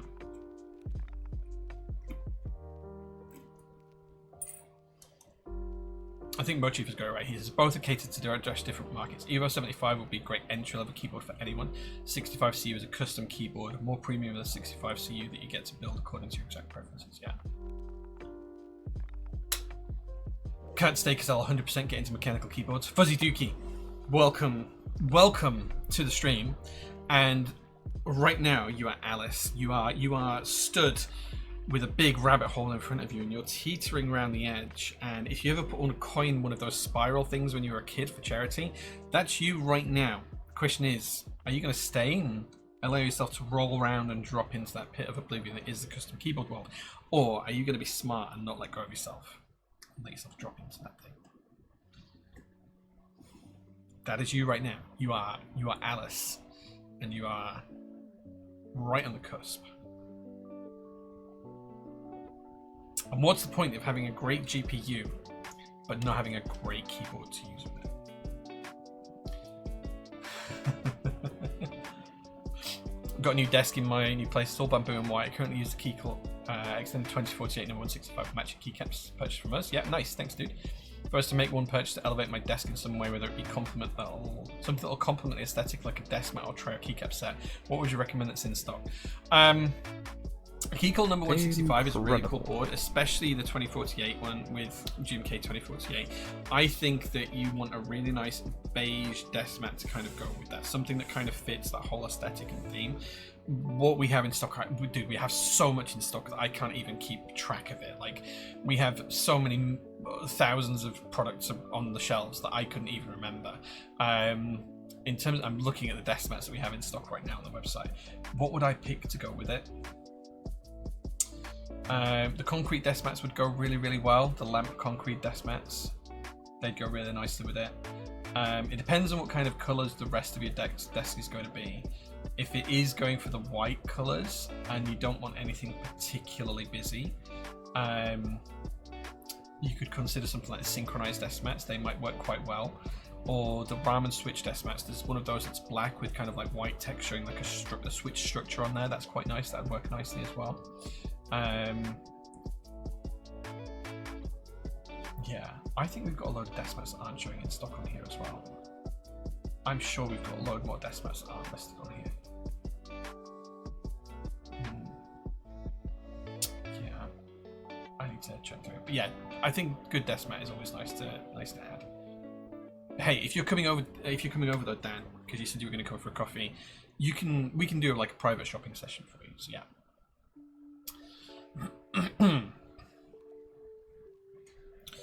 Okay, let's.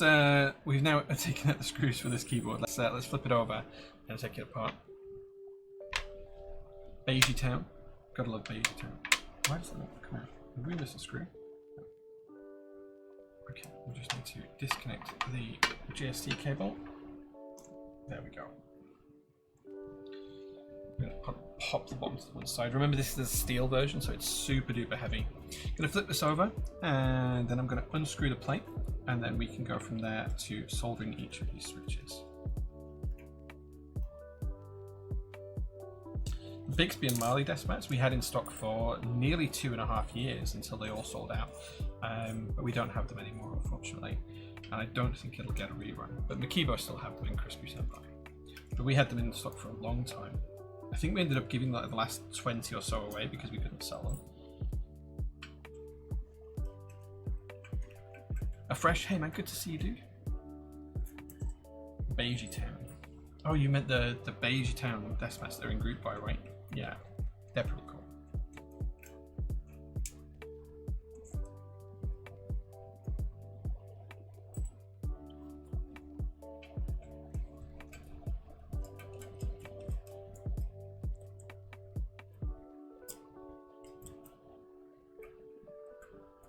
That screw does not come out. I'm gonna have to tip it over, I think. Okay, so that's the plate and PCB assembly removed from the case. That will be in a second. There we go. Just gonna disconnect that LED cable there. Cool. I'm gonna be careful not to flip this over as well because we've got the little parts in there as well. So I'm just gonna pop this right here. And now we can get the soldering stuff ready.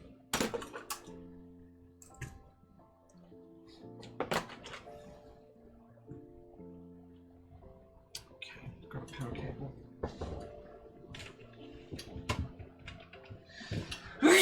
Bless me.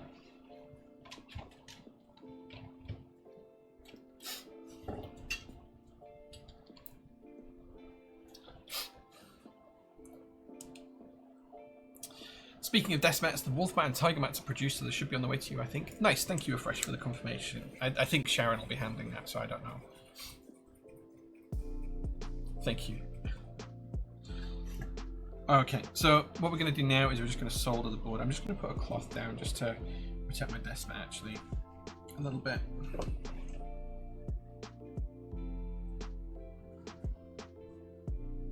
There we go.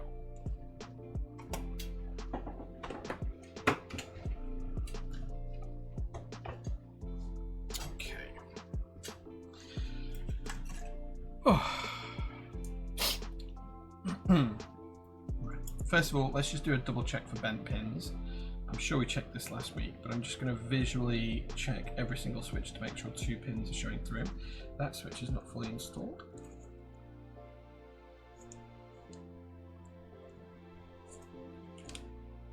Now it is.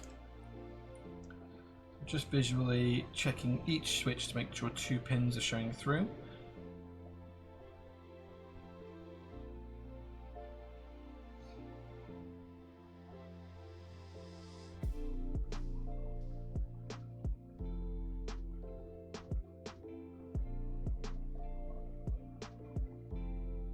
Okay, good to go.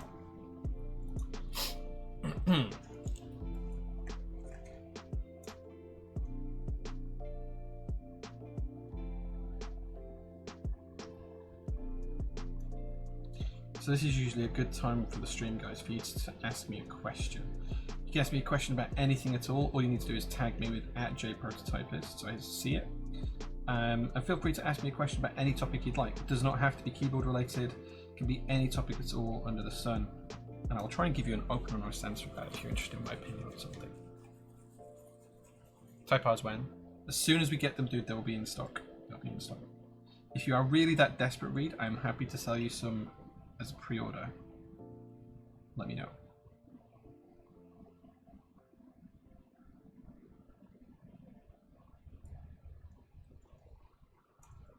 What's your most irrational fear?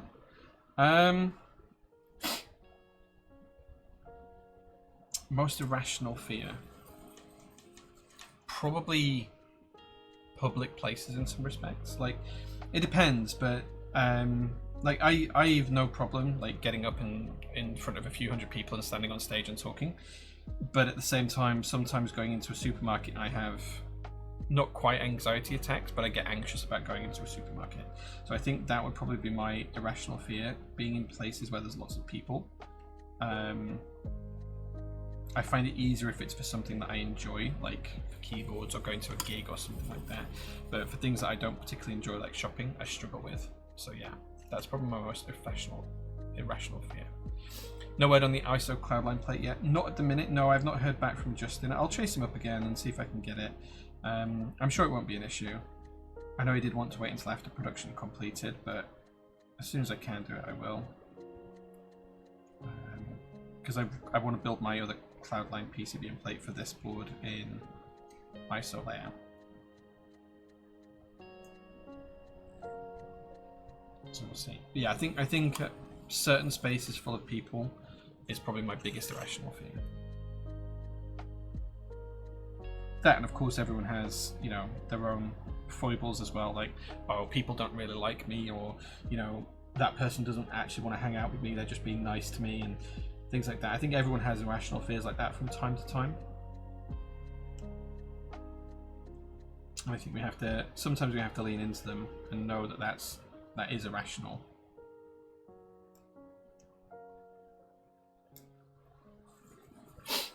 Are you a fan of Alps? Big fan of Alps, yeah. I think some of my favourite Alps keyboards are the Keymax boards. They're pretty expensive, but they're really good for what they are. And I absolutely adore the two that I have. Although I probably will sell one. I'll probably sell the Salmon Alps Keymax at some point soon.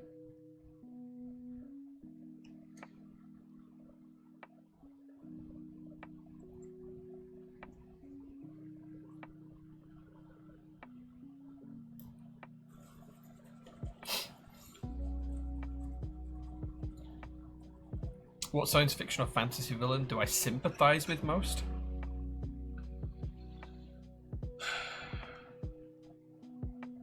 Who do I sympathise with most as a villain?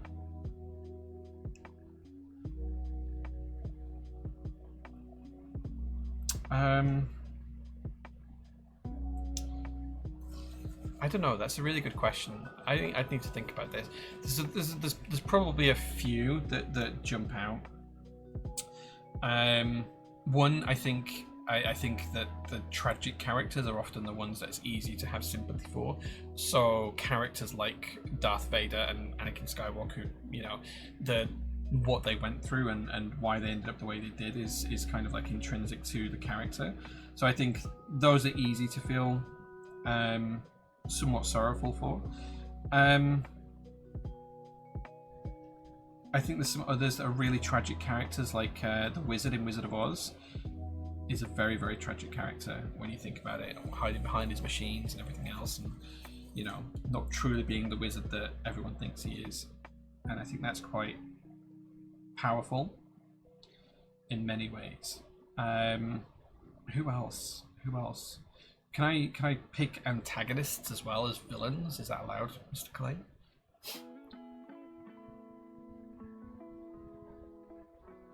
Is antagonists allowed as well, or does it have to be true villains? Or is there a distinction? And how literal does the definition of tragic have to, that a villain have to be? Because, you know, villainous is subjective, right? Because you could look at Oliver Twist. You know, he was a street urchin who stole things. Technically, he's a villain, but he's a tragic character too. And, you know, it's a story that's quite beautiful. So, you know, maybe we could look at that kind of thing as well. I think it really depends. I think any character almost could be like any character that has tragedy. You are supposed to feel some sort of sympathy for them, right? You know, it's not like they're all Hitler or anything like that. It's that there are a lot of villainous characters that have tragic backstories, and ultimately it paves a way for them to have a redemption arc as well in some respects, and I think that that's quite powerful as a story. So I think it's hard to pick any specific one, but I think a lot of them. You know, the iceberg in Titanic, right? It's the villain of the movie. Who knows? The twist is in the Twist movie. You know, although the Twist is technically a heist movie. When you really think about it, it's just a heist movie. It's not kind of like you know, it's not really a disaster movie. It's a heist movie. Yeah. Anyway, what do I think about the tofu winkilas? It's an interesting product. The TKL is an interesting product. So yeah, I haven't tried one, so I don't know yet. Feeling on going into the supermarkets, most shops too. Yeah, I get anxious about things like everyone else does. Like, you know, I get anxious that no one's going to come to Keyboards and Coffee. And it doesn't really matter if no one does come to Keyboards and Coffee. But we've had someone come at least every week so far. So, you know, but I'll be disappointed if we have a week where no one turns up.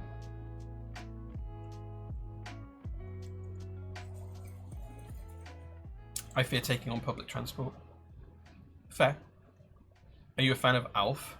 Alf is in the Muppet that was on American TV back in the 80s and 90s. Is that who you mean by Alf? Because I don't really remember it. I'm a little bit, you know, Thanos, Loki, yeah. Okay, Bazooka says, if you could swap places with anyone for a day, who would it bed? I don't think me swapping places with anyone would bed someone. Like I think that is absolutely a no-go area. But if I could swap places with anyone for a day, who would it be? Oh, I don't know.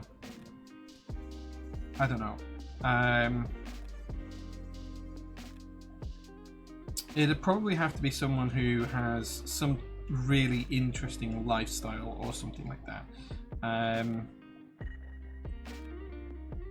I'd love to see what a day is like in, you know, as an aide to President Trump or something like that. I'd love to see just how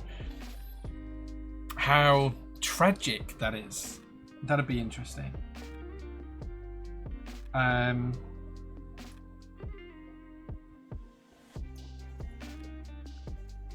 Yeah, I can't think of any one person I'd want to trade my life with. I know I'm spoiled, and I know I'm very lucky, so I can't think of anyone.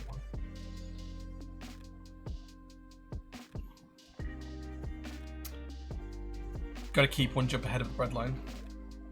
Isn't that a song? Gotta keep ahead of the breadline. Da, da, da, da, da. For me personally, Sandman for DC has such a sad backstory. That's fair. How fast does your website deliver for in-stock items? I think I'm gonna buy for you. If you buy in stock, it'll ship tomorrow. Like, we ship every day, Monday to Friday. And as it says at the top of the website, you can literally see it right now. If I do this, you know, in-stock orders shipped same day if placed before 2 p.m. Monday to Friday. Literally says it on the website. USA orders not yet impacted by tariffs. There you go. EU orders, all duties and taxes are paid at checkout. No import duties. Nice and simple. So yeah, like if you order today, it'll ship tomorrow. Yeah, and how quickly it arrives depends on what shipping option you pick at checkout. So yeah. In Les Mis, Jean Valjean is technically the villain, but Javert, I can't pronounce the names, portrayed as the villain as we see through Valjean's poor point of view. Fair enough. I don't think I've ever seen Les Mis. Yeah.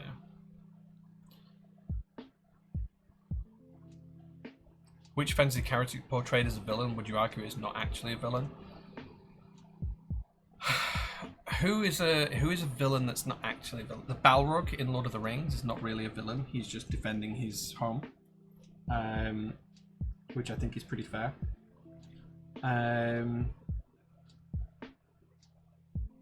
Who else is a villain who isn't really a villain?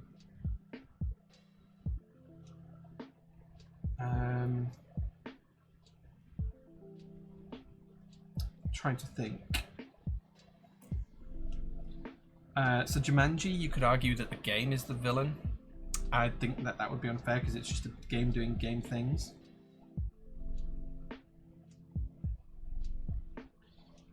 You could argue in Shaun of the Dead or any other zombie movie that the zombies are the villains, but they're really the undead doing what undead things do. They're not really in control. So, you know, any movie that uses a zombie or a automaton as a villain doesn't really have a villain.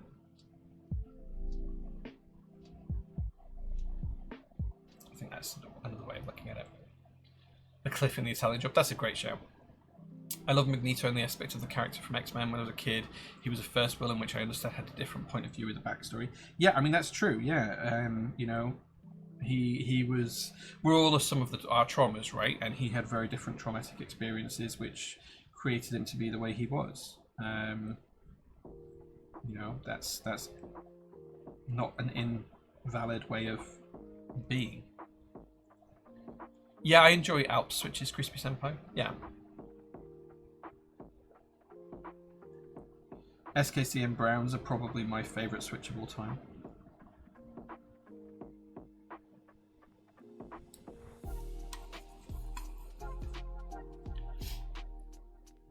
Kate Beckinsale's bathrobe.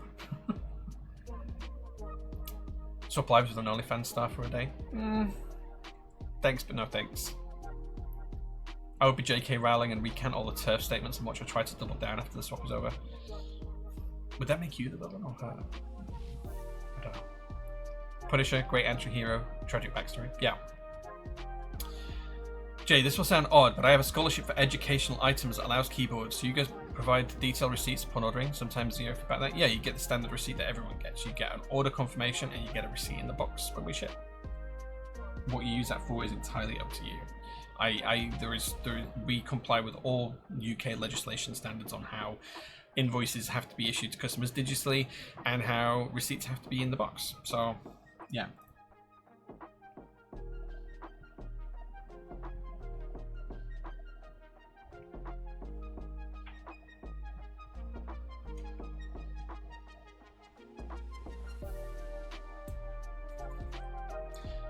Still waiting for the day that ships my order before I place it. I wish we could do that. Jay's fastest in the business in getting your keep stuff to your door. Dude, we tried. Like the average order waits for the average in-stock order waits for less than 2 hours from 2 working hours from placing it to it being dispatched. We have days where some orders are literally within 5 minutes of each other being the order being placed and the team's ready to pack it as the second the order comes in. Like we try and aim to be in that position where orders are constantly going out as soon as they're ordered, you know. So like during working hours, that's much easier. But yeah, 2 working hours is something like the average for in-stock orders over the past 6 months.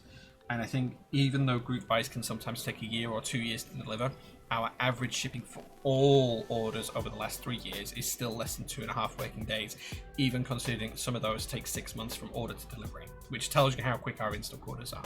There are so many in-stock orders dispatched so quickly within 1 working day that it skews the average right down.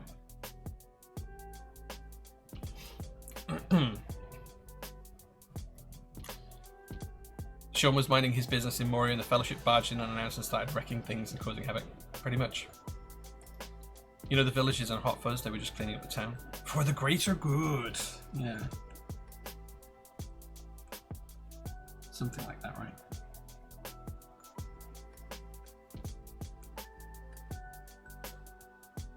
If you landed back in time 200 years ago with none of your clothes or belongings, how would you make the people realize you know about the future without sounding mad? Okay, I think there's a bigger challenge for that, because I think if any of us got traveled back in time 200 years, we would probably die pretty quickly of dysentery or something similar, because we would not have the bacteria and our bodies wouldn't have the microbial detail to be able to handle a lot of the diseases. Assuming that that was magically fixed, I would probably use it by teaching them about the stars. I think the easiest thing to do and to show them how things are going to happen and how to develop technology would be to show people simple things that work, like stars, which they mostly understand anyway. But like you could show people that 200 years isn't that actually much of a time, because the Industrial Revolution. Hold on. I'm thinking way further back than this. Hold on. This needs a pause from the soldering for a second. Okay, so 200 years ago, so you're talking the 1820s.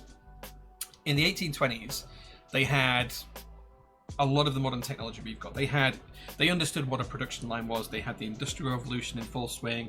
Trains were starting to become a thing. You know, the power and the steam age was becoming a thing. Isambard Kingdom Brunel's kind of stuff was being built, and people were understanding how they could build bridges to span massive distances compared to what they'd been able to do with bricks and stone.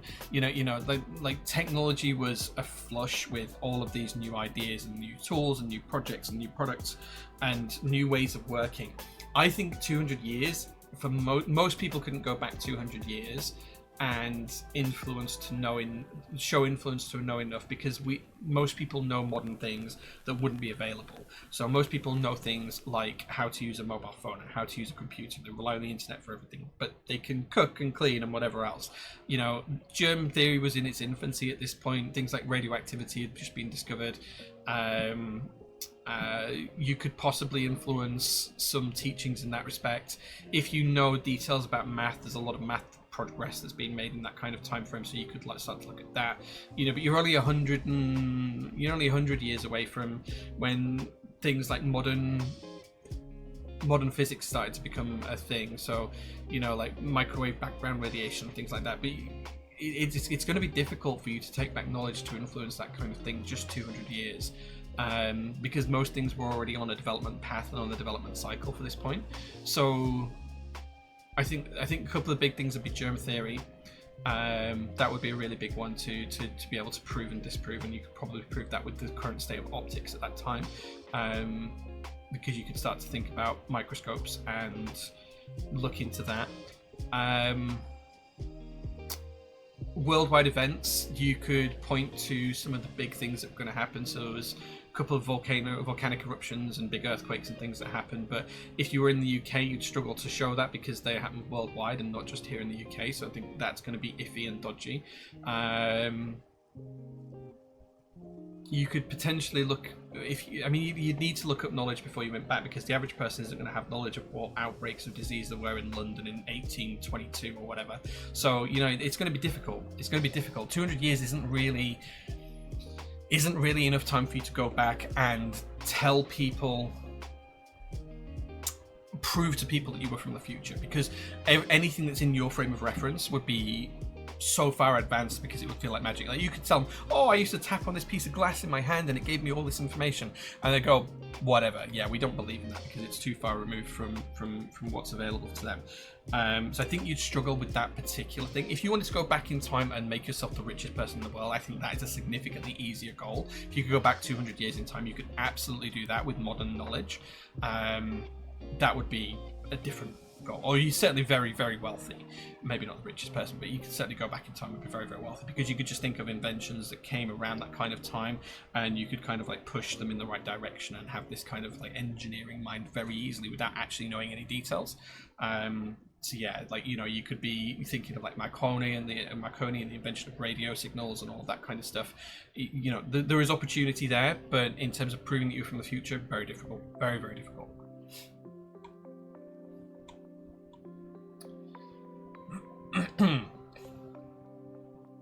I think a good question though. I don't know if you saw the village, but technically the villain is not a villain. If you know that, I can't say more without spoil. I don't know if I've seen the village. Is it still the same day shipping for USA? Yeah, we ship worldwide every single day. Yeah. Speaking of orders, what sort of time frame am I looking at for the plate? From the moment I get the file to delivering it, it should be 3 working days, because we just have to cut it. So yeah, it should be Monday or Tuesday when your plate goes out to you. What are 3 things you would like to change in the keyboard hobby? Okay.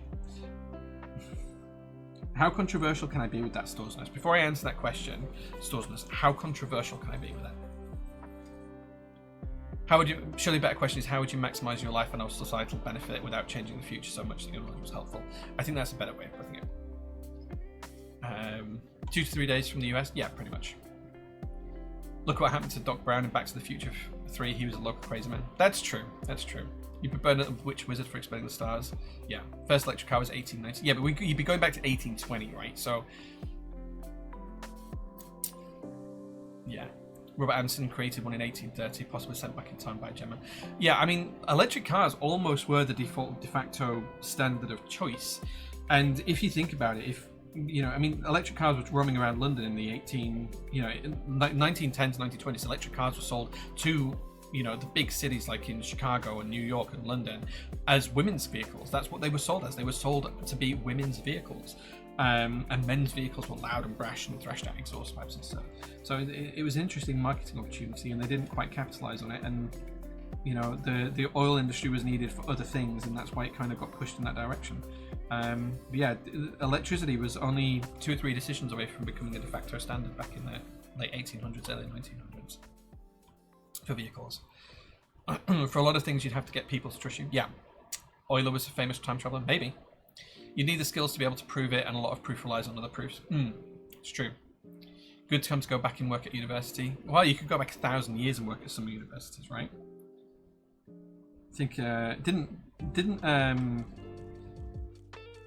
Cambridge exist when or Oxford exist when Oliver Cromwell was like around? Is that not right? Or am I misremembering something there? Like when the Aztecs were still around, Cambridge University was still here or something.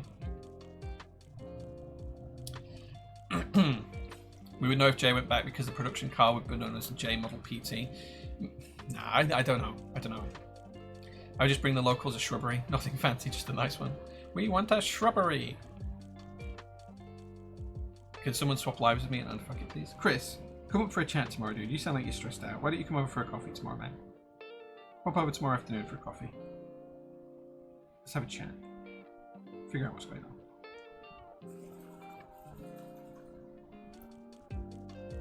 Go all out. Okay, so if I'm going all out on things that I want to change in the keyboard industry, I would suggest that anybody who wants to become a vendor has to be vetted by the community before they're allowed to be a vendor. That is the first thing I would say. Which maybe or may not be controversial, but I think that would absolutely be a valid thing. And I don't mean vetted as in, oh yeah, he's a nice person. I mean vetted as in, do they have the business acumen for this? I think that'd be really important. Like, you know, let the community drive whether that was allowed or not. The second one is, I think there are a lot of people in this hobby who have really strong feelings of entitlement about certain things.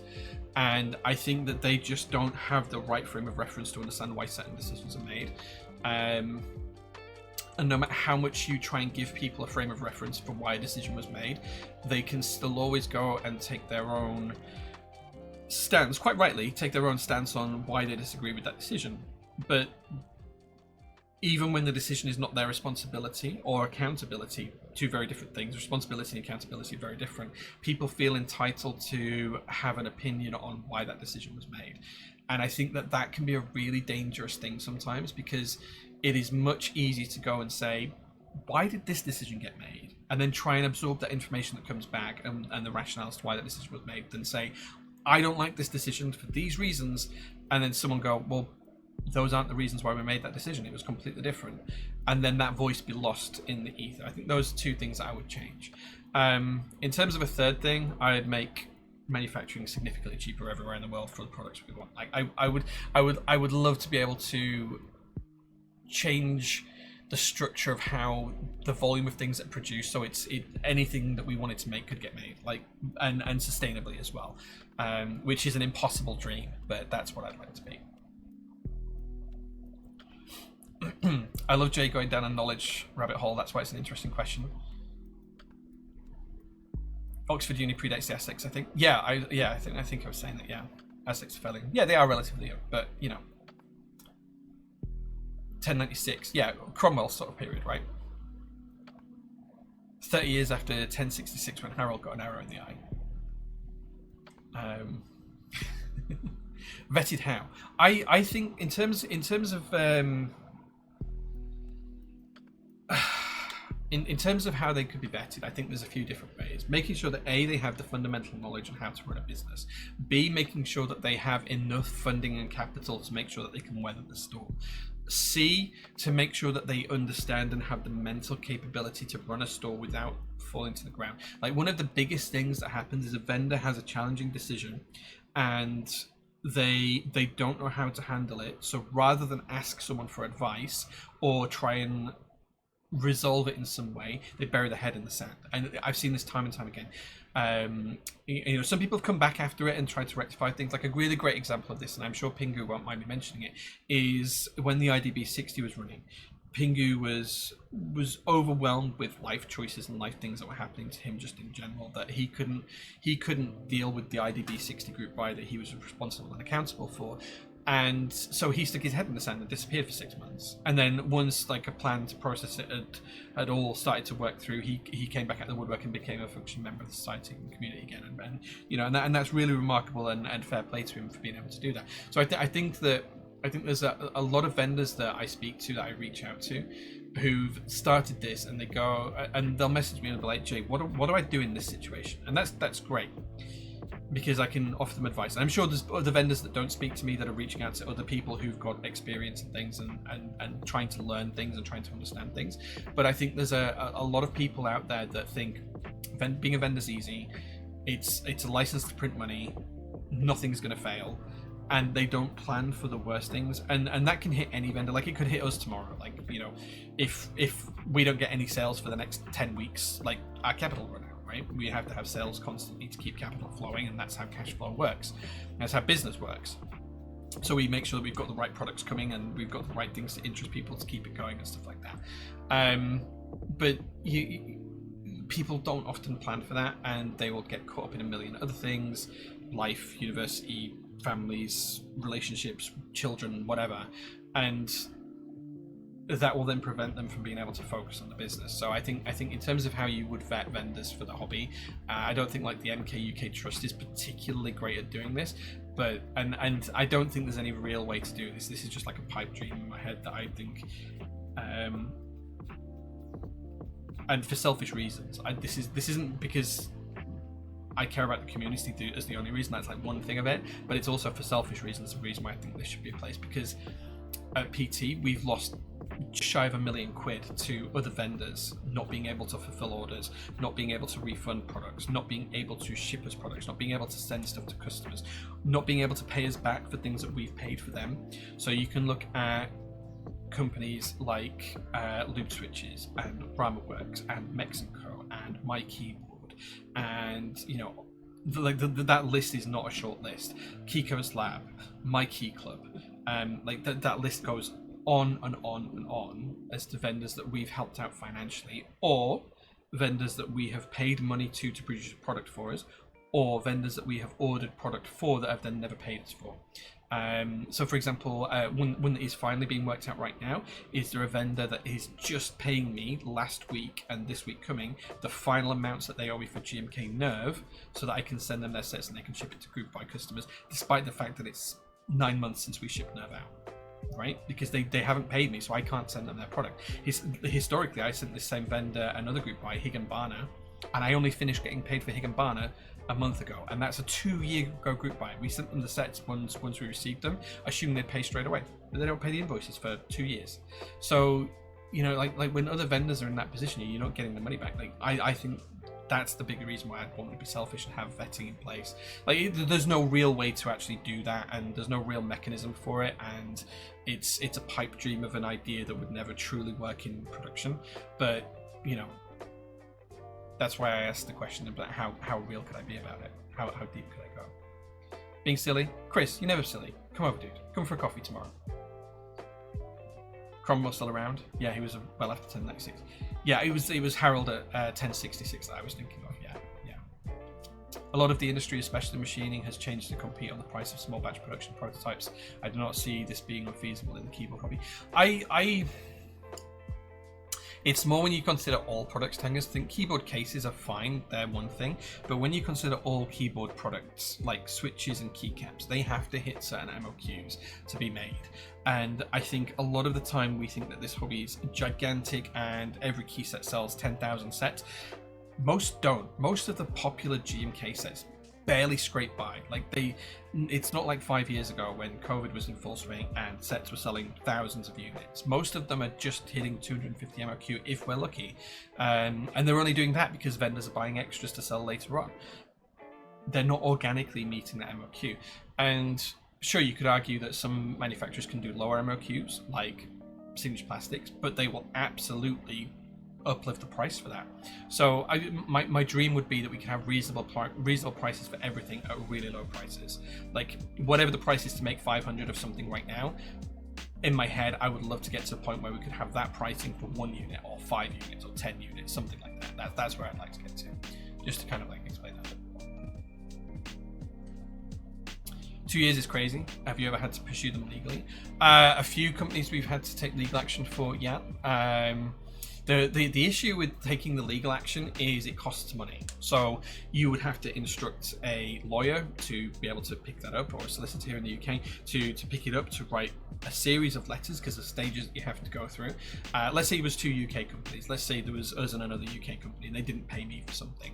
I would have to send them a series of letters, letters before action, letters of action, stating what our plan to recoup the funds were, and then if they didn't pay us, I could send a petition to Companies House to have them wound up, which would mean that basically they defaulted on their position as a creditee to us, because they'd be effectively buying something on credit at that point. And as a creditor, we would be able to submit a petition to have them wound up, which means basically go through liquidation and insolvency. So this has actually really recently happened with the company that owns the eBuyer warehouse and eBuyer. So the company that owns the eBuyer warehouse have not been paid for a significant number of months of rent, so they have sent a winding up petition after a series of letters and following everything to the book to the relevant authorities to have the company wound up, which is why eBuyer is about to go bankrupt, unless they pay the bill quickly and they can show that they're actually solvent and not insolvent. So yeah, so and even then, even if you do that, you aren't guaranteed to get any of the money you're owed back. So, and then when you start to take that internationally, it becomes a whole big thing. And when the amounts are for less than what the solicitor is going to charge you to send the letter, it's like, what's the point? You just have to write off as a loss. We did try with My Key Club because it was just shy of 6 figures worth of losses that we'd incur if they didn't ship products. Unfortunately, trying to take legal action against an entity in China, which technically didn't exist and was a multiple shell corporation of 6 different companies, we could never find out the right people. Despite throwing like $5,000 at this from a legal fees perspective, we could never find the right people to take the legal challenge to, because the people behind My Key Club just hid it behind shrouds of different companies, and it was almost impossible to work through. And so at some point you have to cut the losses. Companies like Rama, we were starting to go through the process, and then because they had to be wound up and went insolvent, we become one of the creditors on the insolvency list, and we will maybe get some pennies out of every dollar that, you know, a couple $100,000 that Rama owed us for whatever products, we will maybe get $1,000. So it's really difficult. Betting is not being selfish, that is responsible business management. Maybe. Should we have more DCS sets run? I love that all the time. I love DCS. DCS is one of my favorite profiles. So yeah, I would love to see more DCS sets run. DCS cream cheese and green is coming back as well, which is really nice. One of the older sets. So yeah.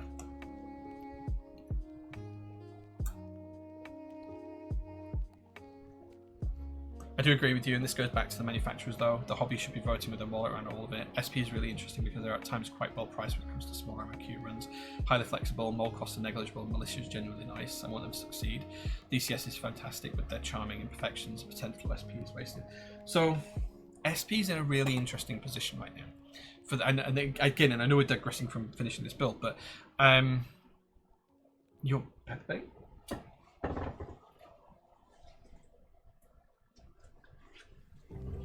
You mean like this? DCS Pepperbait. I actually had UK ISO keys made for Pepperbait. I've still got a few sets. I think I've still got 3 sets spare of the UK ISO keys. But yeah, I have Pepperbait. It's a good set. Try and get hold of it. Or wait for GMK Divina Papaya, because that's basically the set. Right. Okay. So, Signature Plastics. Signature Plastics is in a really weird position right now. And I know we're digressing from stream topics. For those of you who don't know, a brief history of Signature Plastics is that Bob basically bought out Computech back in the late 90s, early 2000s, and created Signature Plastics from a lot of their IP and other stuff. And Computech were historically producers of a lot of vintage keycaps for a lot of different profiles. They had the SA profile and a few of the bits and pieces. Anyway, all of that inherited into Signature Plastics and the tooling as well and everything else. Bob's been running a company for 25 years now with his daughter Melissa, and a few other people as well. And they've got the whole production suite in North Washington State. A couple of years ago, I think it's about 2 years ago now, Bob posted on Geekhack that he was looking to step down and retire, and he wanted someone to buy Signature Plastics. There was a lot of people that were looking into doing that. I know from my conversations that some big other keycap vendors looked at it, some big keycap makers looked at it. Did they want to pay for that and have that happen? I know I looked at it. I could not get anywhere near the numbers that they wanted to make it work, so it kind of that fell out very quickly. But they kind of like sent me like, this is what we have, this is the number we want. I was like, yeah, like my estimations of this was way off because I didn't realize they had a lot of the other contracts that they have, and I could probably only get to like 25% of the price they wanted. So it kind of carried me out of the running quite quickly, and I think that happened with a lot of other people. They would just not be able to get to where they wanted to. But a guy called Will managed to, with a series of investors, pull together enough capital and a deal with Signature Plastics and Bob. Based on a comment from Bob on the Signature Plastics Discord a couple of days ago, that deal has fallen through and is no longer happening. Will has been missing in action for about 3 weeks, maybe a little bit longer. Hasn't been replying to my product emails or anything else like that. I'd had some long conversations with Will. We had a couple of long Discord calls where we were looking into options for future packaging, trying to change the business model for production, so working on a consignment basis rather than a pre-production basis. For those of you who don't know, most retail shops around the world that you go into, if you go into, say, a hardware shop, they don't own 90% of what's on the shelves. They are sent shipments by the manufacturers, and then as it sells, they pay for it on what's called consignment. So they get the stock given, they then sell the stock on a monthly, 3 monthly, 6 monthly basis, whatever, and then they pay the manufacturers for whatever they've had. And if it's not selling, the manufacturer will just take all the boxes. That's called consignment. It's how most retailers work. If you go to most clothes shops, they do the same thing there. Most franchise shops do the same thing as well. It's rare that they actually pay for all of their inventory up front. They usually just pay like a deposit. So that's kind of how that works, and that's what consignment was. And I was talking to Will about maybe for like really popular stuff, so SA keycaps, white on black, black on white, Dolch, DSA, DCS, like having those sets just available for them to ship out. They could produce sets incessantly almost, ship them out to the vendors that they wanted to work with and say, every 3 months, tell us how many you've sold and we'll invoice you for that number. And if you're not selling them, we'll just recall it and we'll reclaim it back and we'll send it to another vendor who might be able to sell it. It seizes the means of production from SPs themselves to give themselves more opportunity. So those are a couple of things that I'd been talking with Will about. He was kind of on board with that, and I think his cabal of investment managers kind of been on the same kind of wavelengths about making just make availability there and the market will come to you almost. For whatever reason, and I don't know the details behind this particularly, Will's buyout of the company has not happened, and that's not going to happen now, it seems. I know Bob was quick to challenge some of the things. We were going to do one of the recent SA keycap sets as this consignment process that I talked about as a test, and after we'd started selling the product on a pre-order, even though it was going to be on consignment, the whole model changed. It went back to the group buy model whilst we were still selling it, which was really difficult for us to process in the back end, and I think that was just due to Bob not being comfortable with that sales method and Will just trying to take the reins a little bit too early maybe. And this is just my view, it's not official, it's not anything. I've only got one person's opinion of this. It's just an opinion, it's not a fact or anything, but this is just what I pieced together.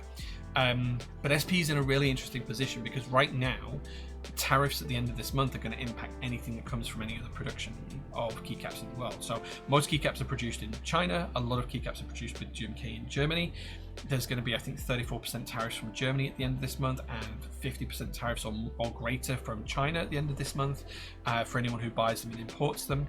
And Signature Plastics is kind of poised to be the only company that won't be impacted by them because they've already sourced a lot of their raw materials in advance, whilst they will have imports on the raw materials that they use, the plastic chips that they use. Like that's only a small fraction of the actual cost of producing keycaps, and a lot of it is, you know, production time, machine time, maintenance, staff costs, electricity, quality control. All of that kind of is a greater cost than the actual plastics they use to make the keycaps with. So Signature Plastics is kind of like a position where they could be in a month's time be the only manufacturer of keycaps in the world that isn't impacted by tariffs. And one of the things that I'd spoken with Will about is kind of like preparing for that and saying, right, okay, we have everything ready and we have it all sat ready to go on the shelf. Here's some really great priced products. And that might help alleviate the supply and demand problem for the rest of the hobby, where things have all of a sudden doubled or tripled in price because of tariffs becoming a bigger thing. I feel like that's kind of like one of the big things that I would have been focusing on if I had any power at Signature Plastics, but obviously I don't. And I feel like that's something that's caused, or won't be happening. But Signature Plastics have this massive opportunity right now. If they mobilize over the next month, it could be massive for them. It could change the state of play of how big of a powerhouse they are in the keyboard hobby. And I really hope that they see that. I genuinely hope that they see that. Genuinely hope that they see that. So yeah, anyway. Do you want them to succeed? Absolutely. Pepperbait just needs an numpad.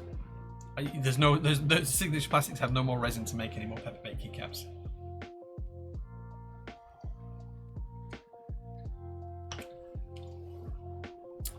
Interesting, I thought the Will deal was done and dusted. So I think the agreement was made and the contracts were signed, but the payment didn't happen until later on this year. So until the payment happens, it can be cancelled at any point. You know, it's like a house purchase. If you haven't exchanged cash, you can cancel it, right? There might be penalties to do that, but, you know, I don't know. I never saw the contract, so I don't know. My first step for SP would be standardized quote procedures, fix prices, and implement 5S. Index what you got, make it easy for us to hope to see what's available. Standardized QC, and then look at competing sub 150 MQ. So, okay, let's take those tangos as a point. Standardizing quote procedures.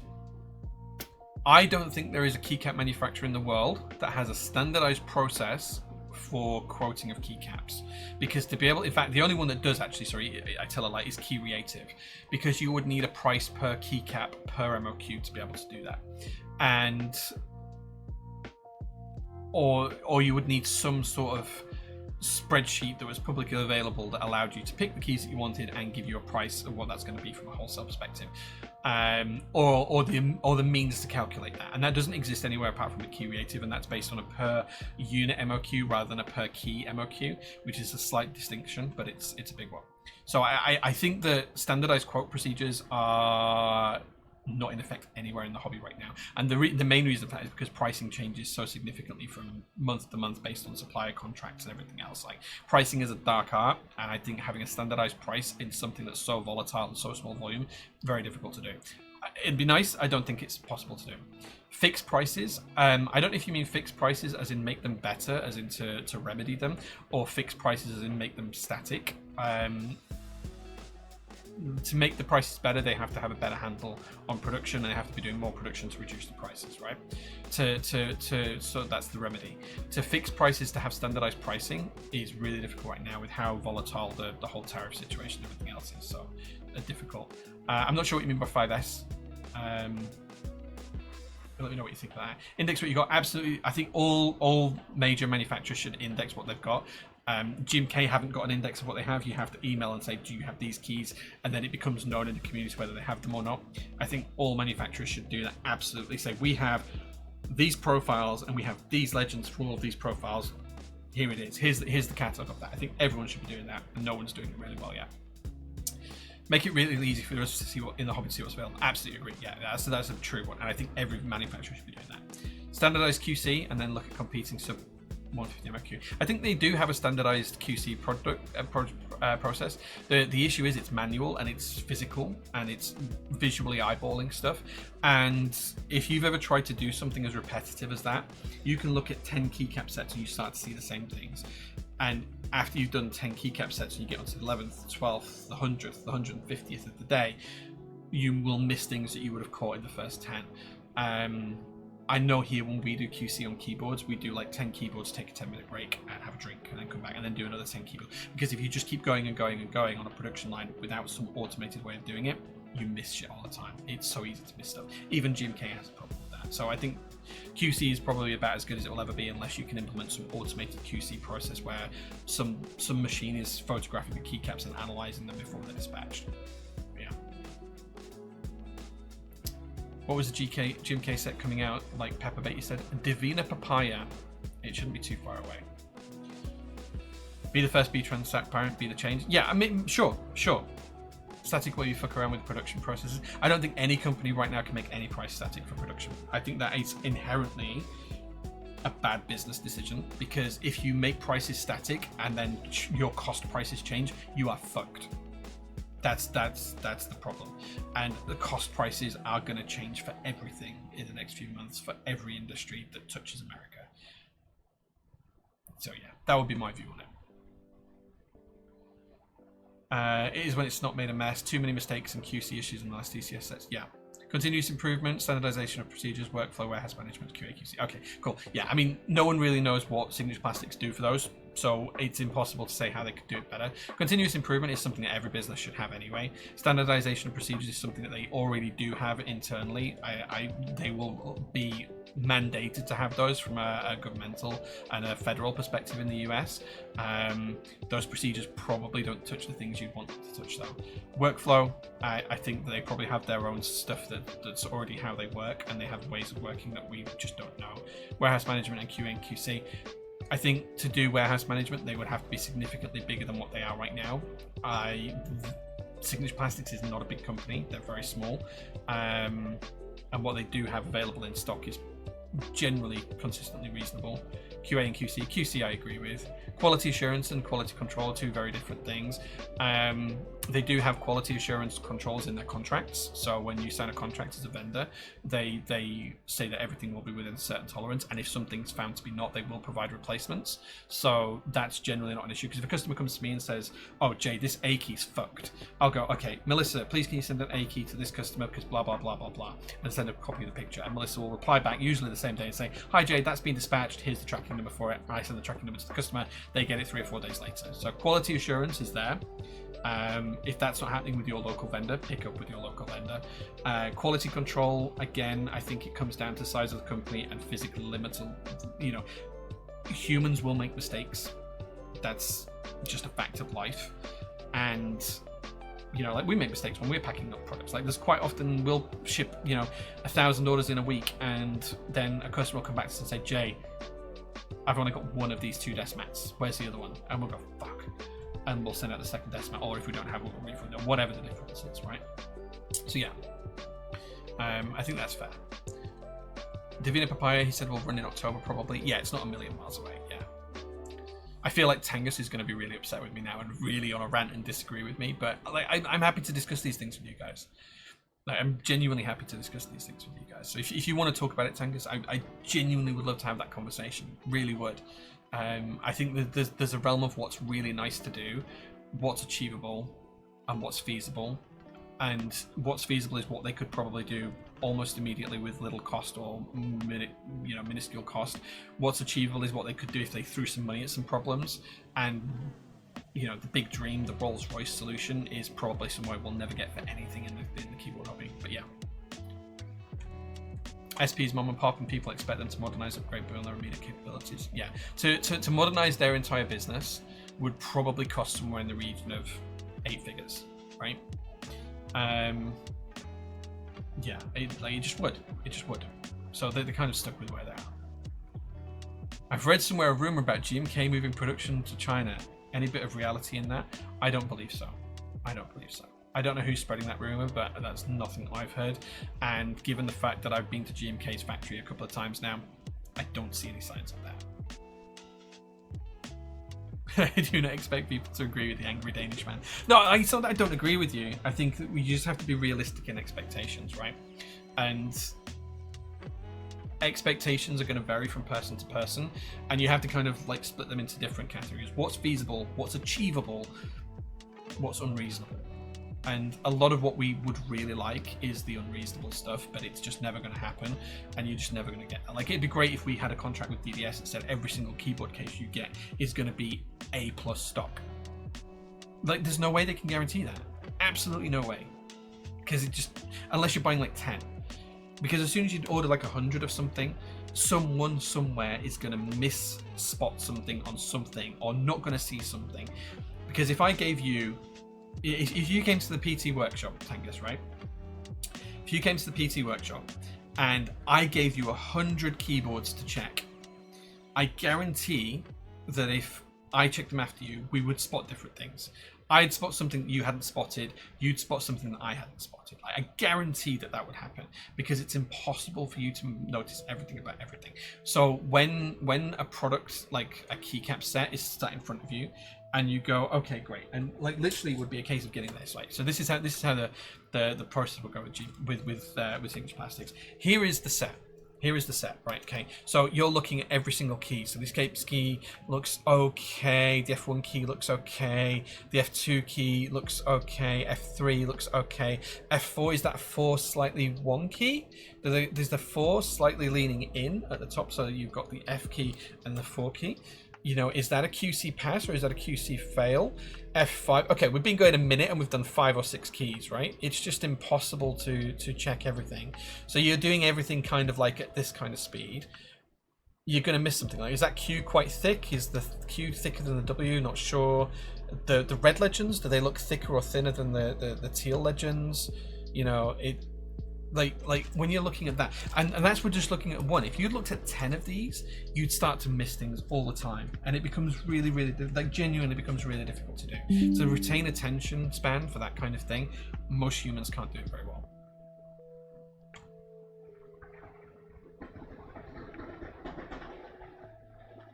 It's antsy. It looks good to me. Fair. How can you QC that teal and pink? That's headache inducing. Yeah. Who designed that for real? It's DCS Pepperbait, designed by Faye. Expect people to not waste their potential and do things to the best of their ability. Utilize the strengths of the whole company. Can you show it entirely? Yeah, but it's kind of like on 2 pieces of cardboard stuck together. So, like, you're asking me to like. There you go.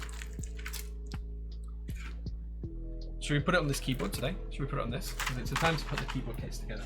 Let's just put that key set on this board and then you can all see it.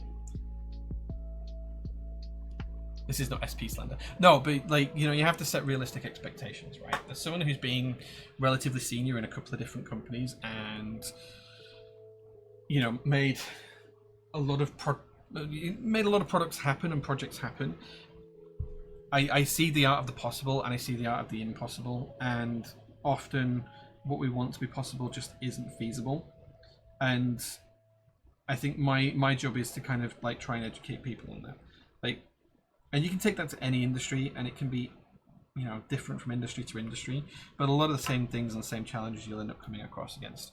And that's that humans are fallible, and if you can't automate a procedure, you're going to have some sort of rectifications process for that.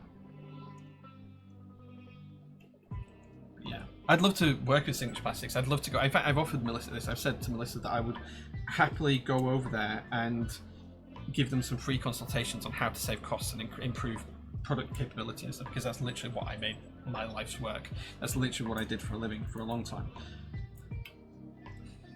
You know, introduce some agile tools, change how they price stuff, give them the tools to make pricing easier. Maybe it's a little bit more transparent, maybe it's not. That's, you know, commercial decision on whether they want to publicize something like that or not. I suspect they'll be really resistant to change, but that's just the way companies are sometimes. I want to like them, I like their product. I get that. Jay, if you open it, it reduces its value, so why would you do such a thing? If I collected play card games, like trading card games, I'd just open all the packs. That's the type of person I am, JQ. Just how it is. Not sure if I prefer this SP packing or when I sent things in bags before that. Both are horrible. Preferred bags personally. So yeah. It's not about eliminating errors and cock-ups. It's how you deal with them. But right, so this is the thing, Tangus. Like they're pretty good at it. They're pretty good at fixing their errors. Like, if you bought a key set off me today, right? Let's say you bought something today, Tangus, okay? And I shipped it tomorrow. Let's say you bought this off me today, and this was an in-stock product on the website. I don't know what we've got from Single Plastic. Let's say it's in stock on the website. You'd order it today. I would ship this out to you tomorrow. You're Danish. You'd probably get it on Tuesday or Wednesday. So let's say you get it on Wednesday. You open it Wednesday. You put it on a keyboard. Wednesday night, you realise that there's 2 keys that are messed up. Okay, you've got 2 legends that are just unacceptable. SP missed them. I've missed them. We've sent it to you. You message me on Wednesday evening. I get it first thing Thursday morning. First thing Thursday morning, I open my emails. I see it. I agree with you. You're right. I'll send you a message back saying I'm really sorry. I'll get you some replacements from Signature Plastics. I'll then email Melissa on the Thursday. She will reply back the same day and say yeah, she agrees with me. She'll send the keycaps out on Friday. You'll probably get them the Monday or Tuesday after. At most, you're waiting a week for them, and that's it. It's done. You've got the replacements. That's how it goes for 99% of the issues that we have with Signature Plastics.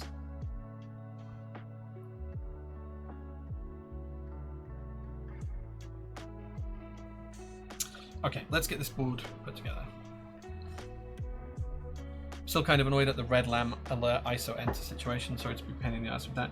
That was so. Depends on how you look at that one. That one was difficult because they actually produced the keycaps in the wrong color. I don't know where the error was. I don't know if that was a designer submission error, whether it was a production error. I have no idea where the error sat. I just saw the arguments and the fallout from that, and ultimately everyone got their ISO kits. So that's the best I can state for that one.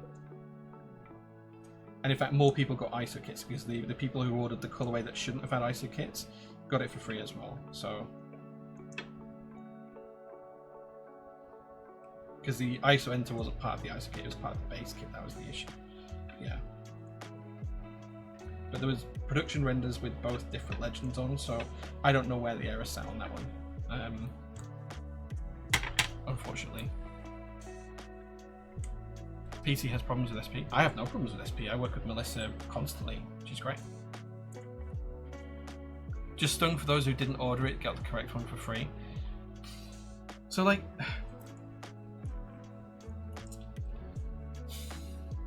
right, okay. So I don't like that argument, JQ, that someone shouldn't have had something for free just because someone else had to pay for something. They were produced, they were here, I'd paid for them. If you're upset with why some people got the UK ISO keys for free, so there was 2 colorways, okay? There was the beige and red legend, and there was the white and red legend. I can't remember which way around it was, but we did a UK ISO kit for one of them. And I think it was supposed to be with the red alert kit, for example, and not with the lamb alert kit, the beige. We shouldn't have had ISO keys for that. When we got the keys in, the Signature Plastics had produced the ISO keys for the wrong colorway. I messaged them within a week. We had the correct ISO keys for the correct colorway. I had to pay for both sets. I don't know. I didn't submit the order to SP, so I don't know where the issue in communication happened. But I had to pay for both sets. At that point, I had a choice. I could either have, dozens of ISO kits in a colorway that I would never sell because we had more than base kits, or I could just give them to customers for free. And it was just easier to give them to customers for free. I know people had paid for the correct ones and they got what they paid for, and other people got something extra for free. It's like saying, oh, I shouldn't have to pay for my student loans that I paid off 6 months ago because everyone else's student loans are getting paid off now. And I kind of disagree with that kind of mentality sometimes, but I get that it's frustrating from a personal perspective. In terms of the ISO enter, the legend being wrong on some of the keys, yeah, it was frustrating, but I think it was only one of the 2 ISO enters that was affected, right? I think. Was it just the red ones, I think?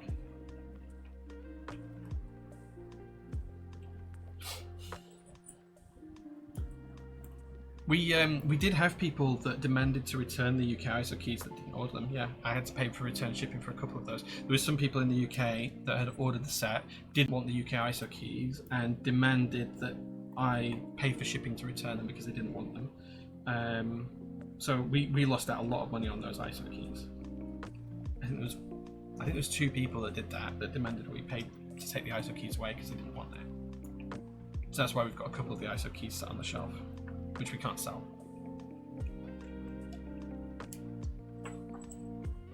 So I know you laugh, Bazooka, about demanding a refund for certain things. It's true, people do ask for a refund for ISO keys sometimes.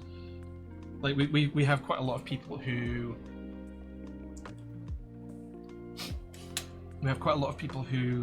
okay, the board's all sold and put together. Why did I change the camera? So we do this thing with KKB. So I got Keykobo to agree a couple of years ago that if any UK vendor ran a set, they could have a UK ISO kit at a really low MOQ as long as they gave the keys to the customer for free, and Keykobo would only charge like around $5 for the keys. So, but the vendor had to give them away for free.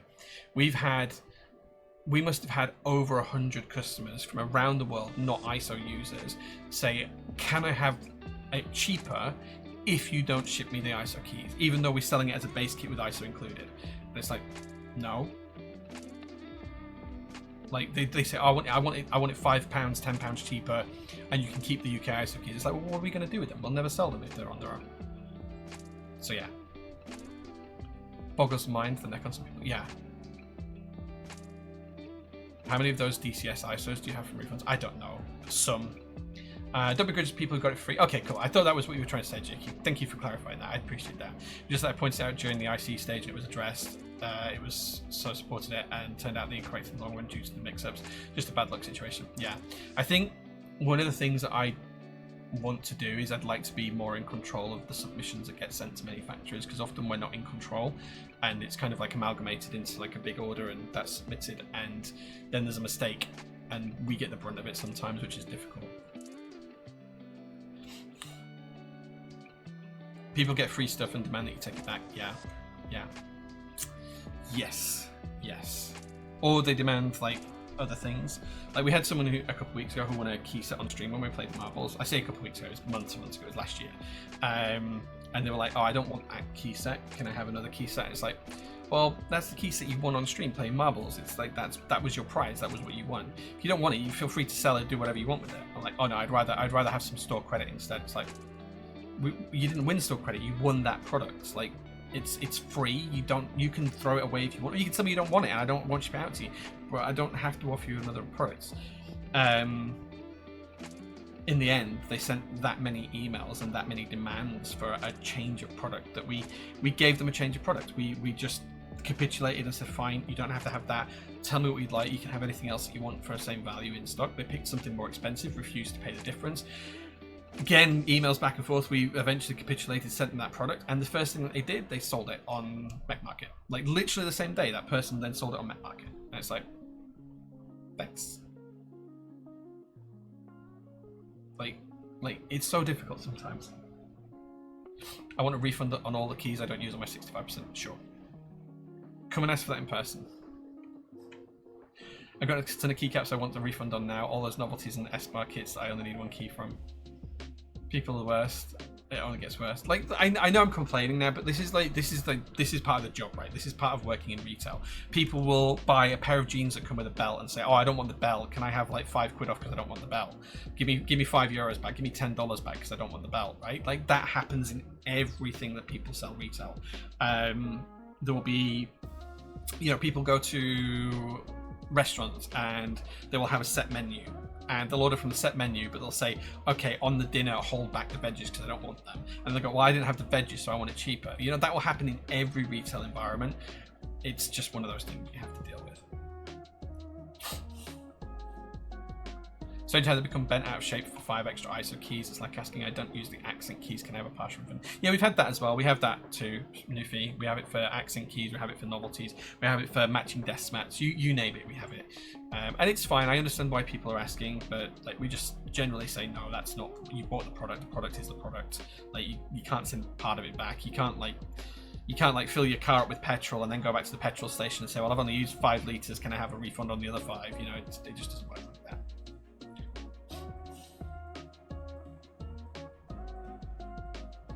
Next time I'll buy the big Twix gift books. Can I get a refund on all of the Nordic keys I don't use apart from the UK ISO ones? Yeah, if you want those kind of refunds, BMT, come and ask me face to face for it. We'll hash it out. I won GMK Pacific, first set ever playing Marbles, and it still sits on the bottom. Nice, dude. Thanks for that. That makes my that's nice. That's nice. Won something from PT, but never followed up on it because Jay gives away enough as it is. Oh, did you like? Dude, if you win something, like claim the shit. Like claim that shit. Like just message us and claim it.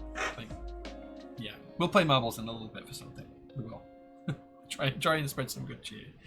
Okay, right. So the board is built, and we've been we've been talking about DCS Pepperbait. So we're going to put DCS Pepperbait on here today.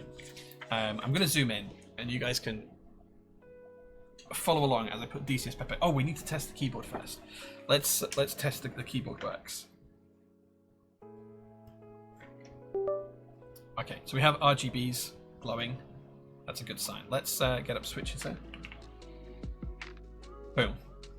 Right, you should be able to see Switch Hitter. We are using an ANSI layout today, an ISO build. So let's see if everything's working.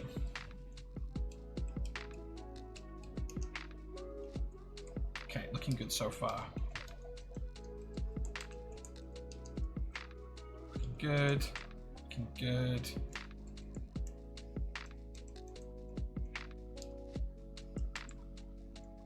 Okay, caps lock's working.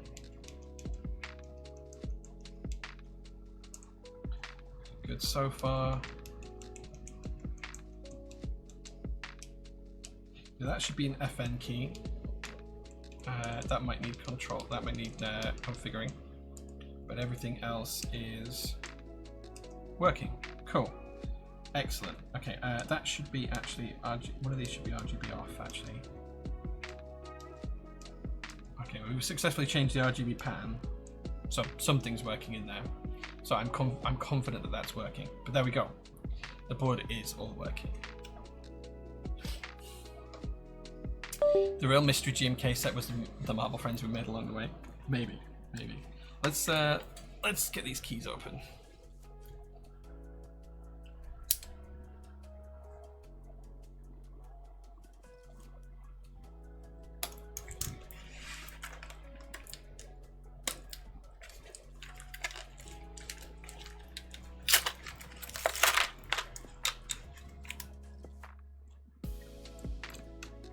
I do love this keycap set.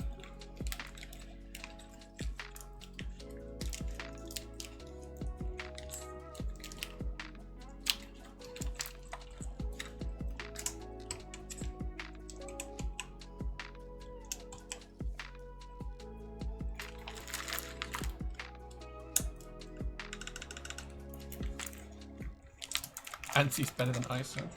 I think that's a preference thing.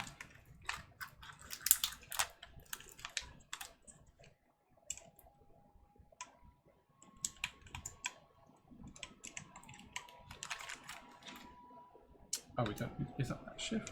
That is that shift.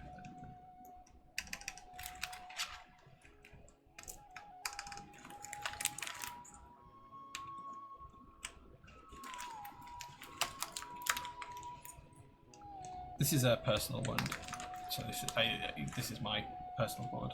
Yeah, keeper.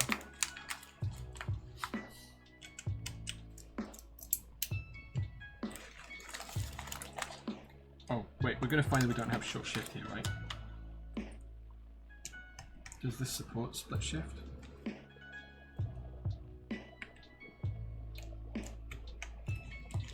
This is where I discover it doesn't support split shift. No, it should do because I've put it on a 65. I've seen it on a 65%. So it should be fine.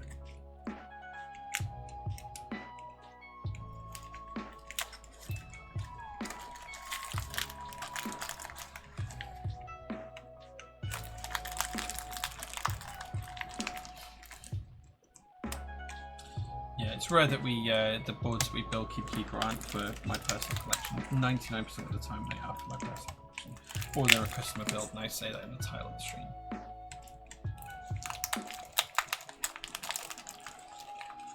Should need plenty of those. Need that of that. Don't need that. Don't need the ISO entity today. Or the step control. Don't need those. Don't need those.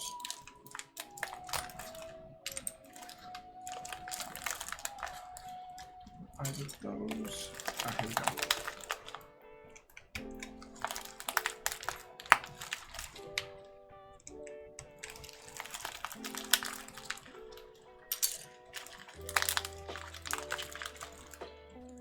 This PCB does support ISO.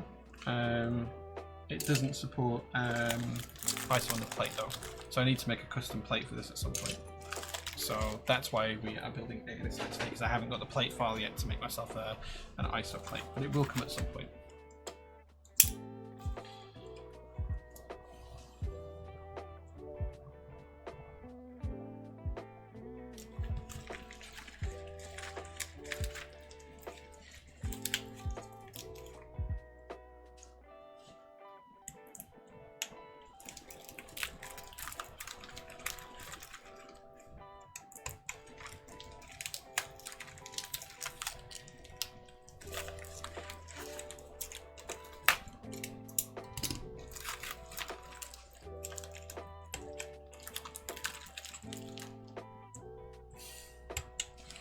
Do you know what's really interesting? So I wanted UK ISO for this keycap set to exist, and it didn't. So I reached out to Melissa at Signature Plastics and I said, can we make a UK ISO set? Do you have enough like resin left over? And she was like, we can make a few. I was like, great. So let's make a few. The proviso was that I gave the sets away if I didn't keep them, like because we made 5 sets, so I had to give 4 away. That was the rule, right? So I had to give them away. Couldn't charge for them, couldn't sell them, had to give them away, which I have no problem doing at all. So we made what we could with the resin. Since then, and I know there's at least 5 sets of this set in the UK, which is why I made at least 5 like ISO kits. I've only had one person who ironically was from France, not from the UK, who messaged me and said, I'd love a DCS Pepperbait UK ISO kit. So far, I still have 3 spare because there was 5 made. I have 1 went to France, and then there's 3 left over. So no one else in the UK has asked me for a UK ISO kit, despite me mentioning this on Instagram, Discord, Twitch. It seems like there are no other people out there that actually want the UK ISO keys for this set, which is fine.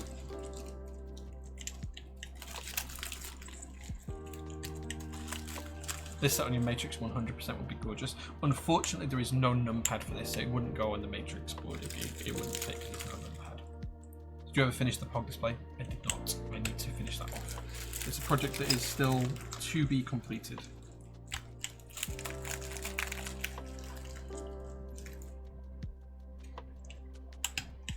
Should have done the ANSI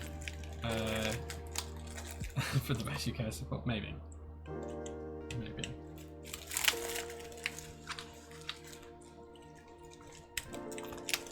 Basil redeem your ISO kit. I don't know if Basil even knows. I'm not sure if she watches streams or not, or I don't think she's even in the PT Discord. But yeah, if she's got Pepperbait and wants a set, she can message. Got Matrix Labs news. Yes, I haven't received those yet. They should be coming soon. It would go on. You'd just be missing a matching number. Well, yes, that is the downside.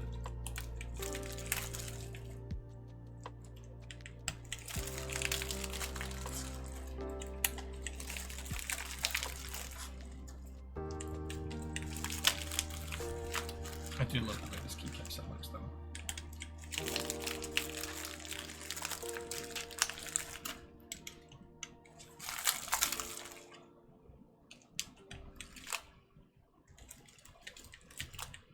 This is DCS Pepperbait.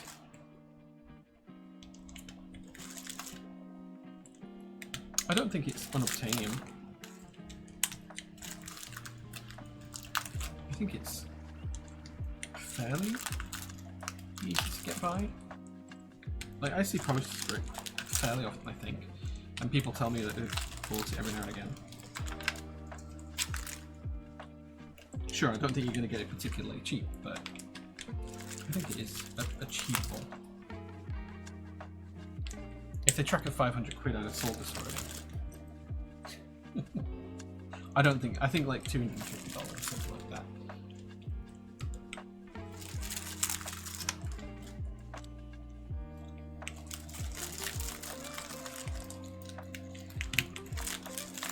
That's a joke. I would have sold it. I don't think it's as rare as some of the sets are. I think there are rarer sets out there.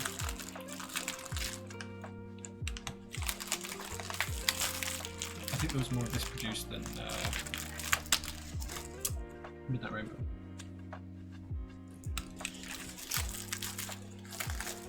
Stick to JOG, pretty set enough. Thanks, dude. Like JOG, like came out so well for the price point. It should have sold out months ago, but people are not Bayesian joyous, so.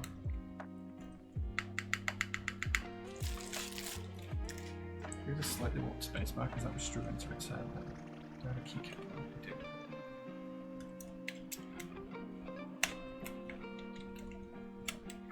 Spacebar was struggling to return. Is this a stable issue? Or is it a keycap issue? A slightly warped keycap.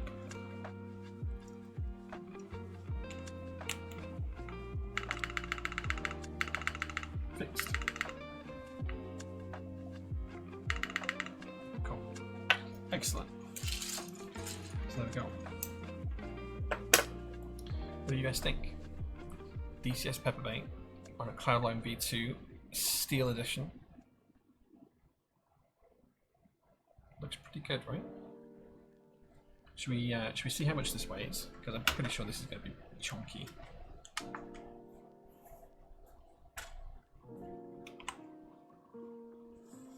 So, for our American friends, in pounds, it is 9.7 pounds.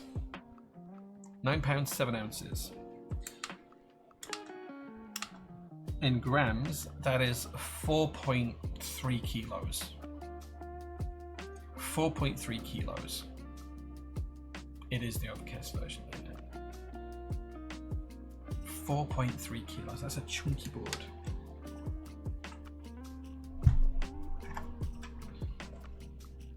It looks beautiful though. Look how good that side profile is on this board. Keycaps are not? Dude, I like the keycaps. Look at there. Excuse the fingerprints, but look at the weight design. Little moon, the stars, the shooting stars, the clouds, little doves. See the streamlights. See my face. Should we see how it sounds? Oh, heavy weight.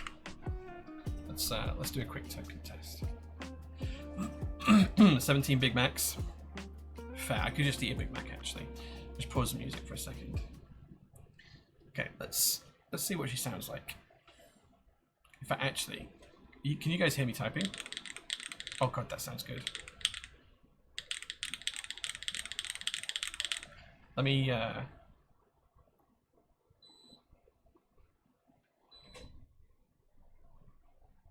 turn off the air conditioning unit. There we go. I can hear it. This is going to sound clacky and lovely. So this is Type R switches on an aluminium top mount plate with DCS keycaps and stabilizers.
Wow.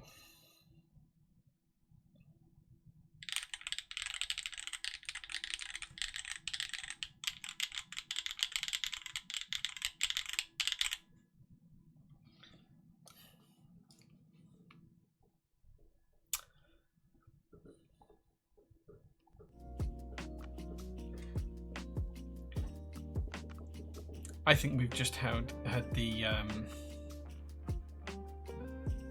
sluttiest sounding keyboard in existence.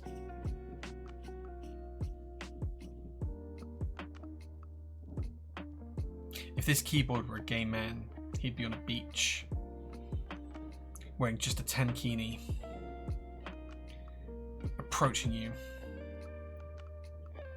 stretching, making weird suggested noises. If this keyboard was a lady, I can't go into that. I would be banned. That sounds so good. That sounds phenomenal.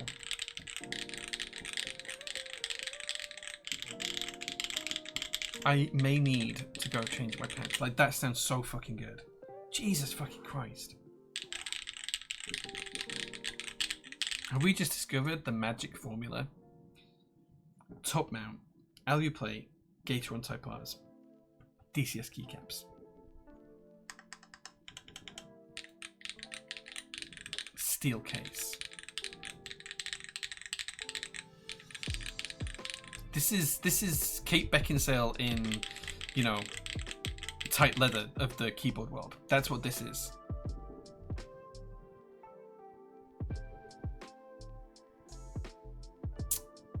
I'm waiting for them to arrive, just BMT. This keyboard is Brad Pitt in Snatch. This keyboard is Kate Winslet on the bench in Titanic saying to the user, "Draw me like one of your French girls," right? That's what this keyboard is.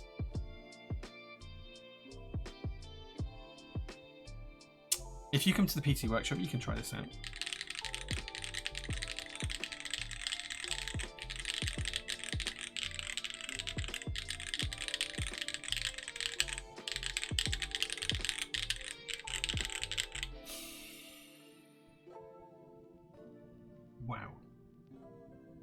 This keyboard was Jay. It would be laying on an Ace Bear rug in the middle of the promised PT calendar photo shoot.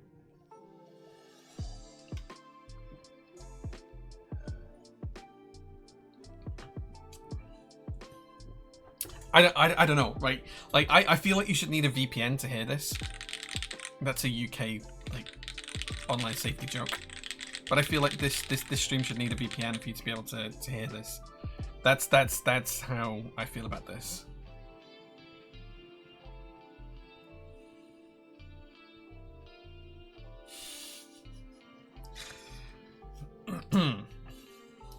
Yeah. Will tissues be provided? We have a toilet that's nice and easy to shut. Yeah. For those that don't get that joke, which was a terrible joke, by the way, there is currently the Online Safety Act, whatever it's called in the UK. So if you want to access certain types of content, you now have to send in your ID. So if you wanna go, you know, shake hands with a one-eyed monster, you have to either use a VPN, upload your ID to a porn site, or somehow provide age verification. Yeah, that's the real thing. Online Safety Act Task Force and holding Jay away. Actually, I think my VPN's turned on. Yeah. So currently we're streaming from the USA, so we're all good. We're streaming from the USA. Mike Wazowski, yeah, we're streaming from the USA right now, so I think we're all good. It's not a Brexit thing. It's just a silly online law, which I suspect will be repealed at some point. It's just going to happen everywhere. It is going to happen everywhere. Yeah, it's going to happen everywhere. But I genuinely am blown away by this keyboard. I don't think Justin watches the streams, but like this thing sounds phenomenal.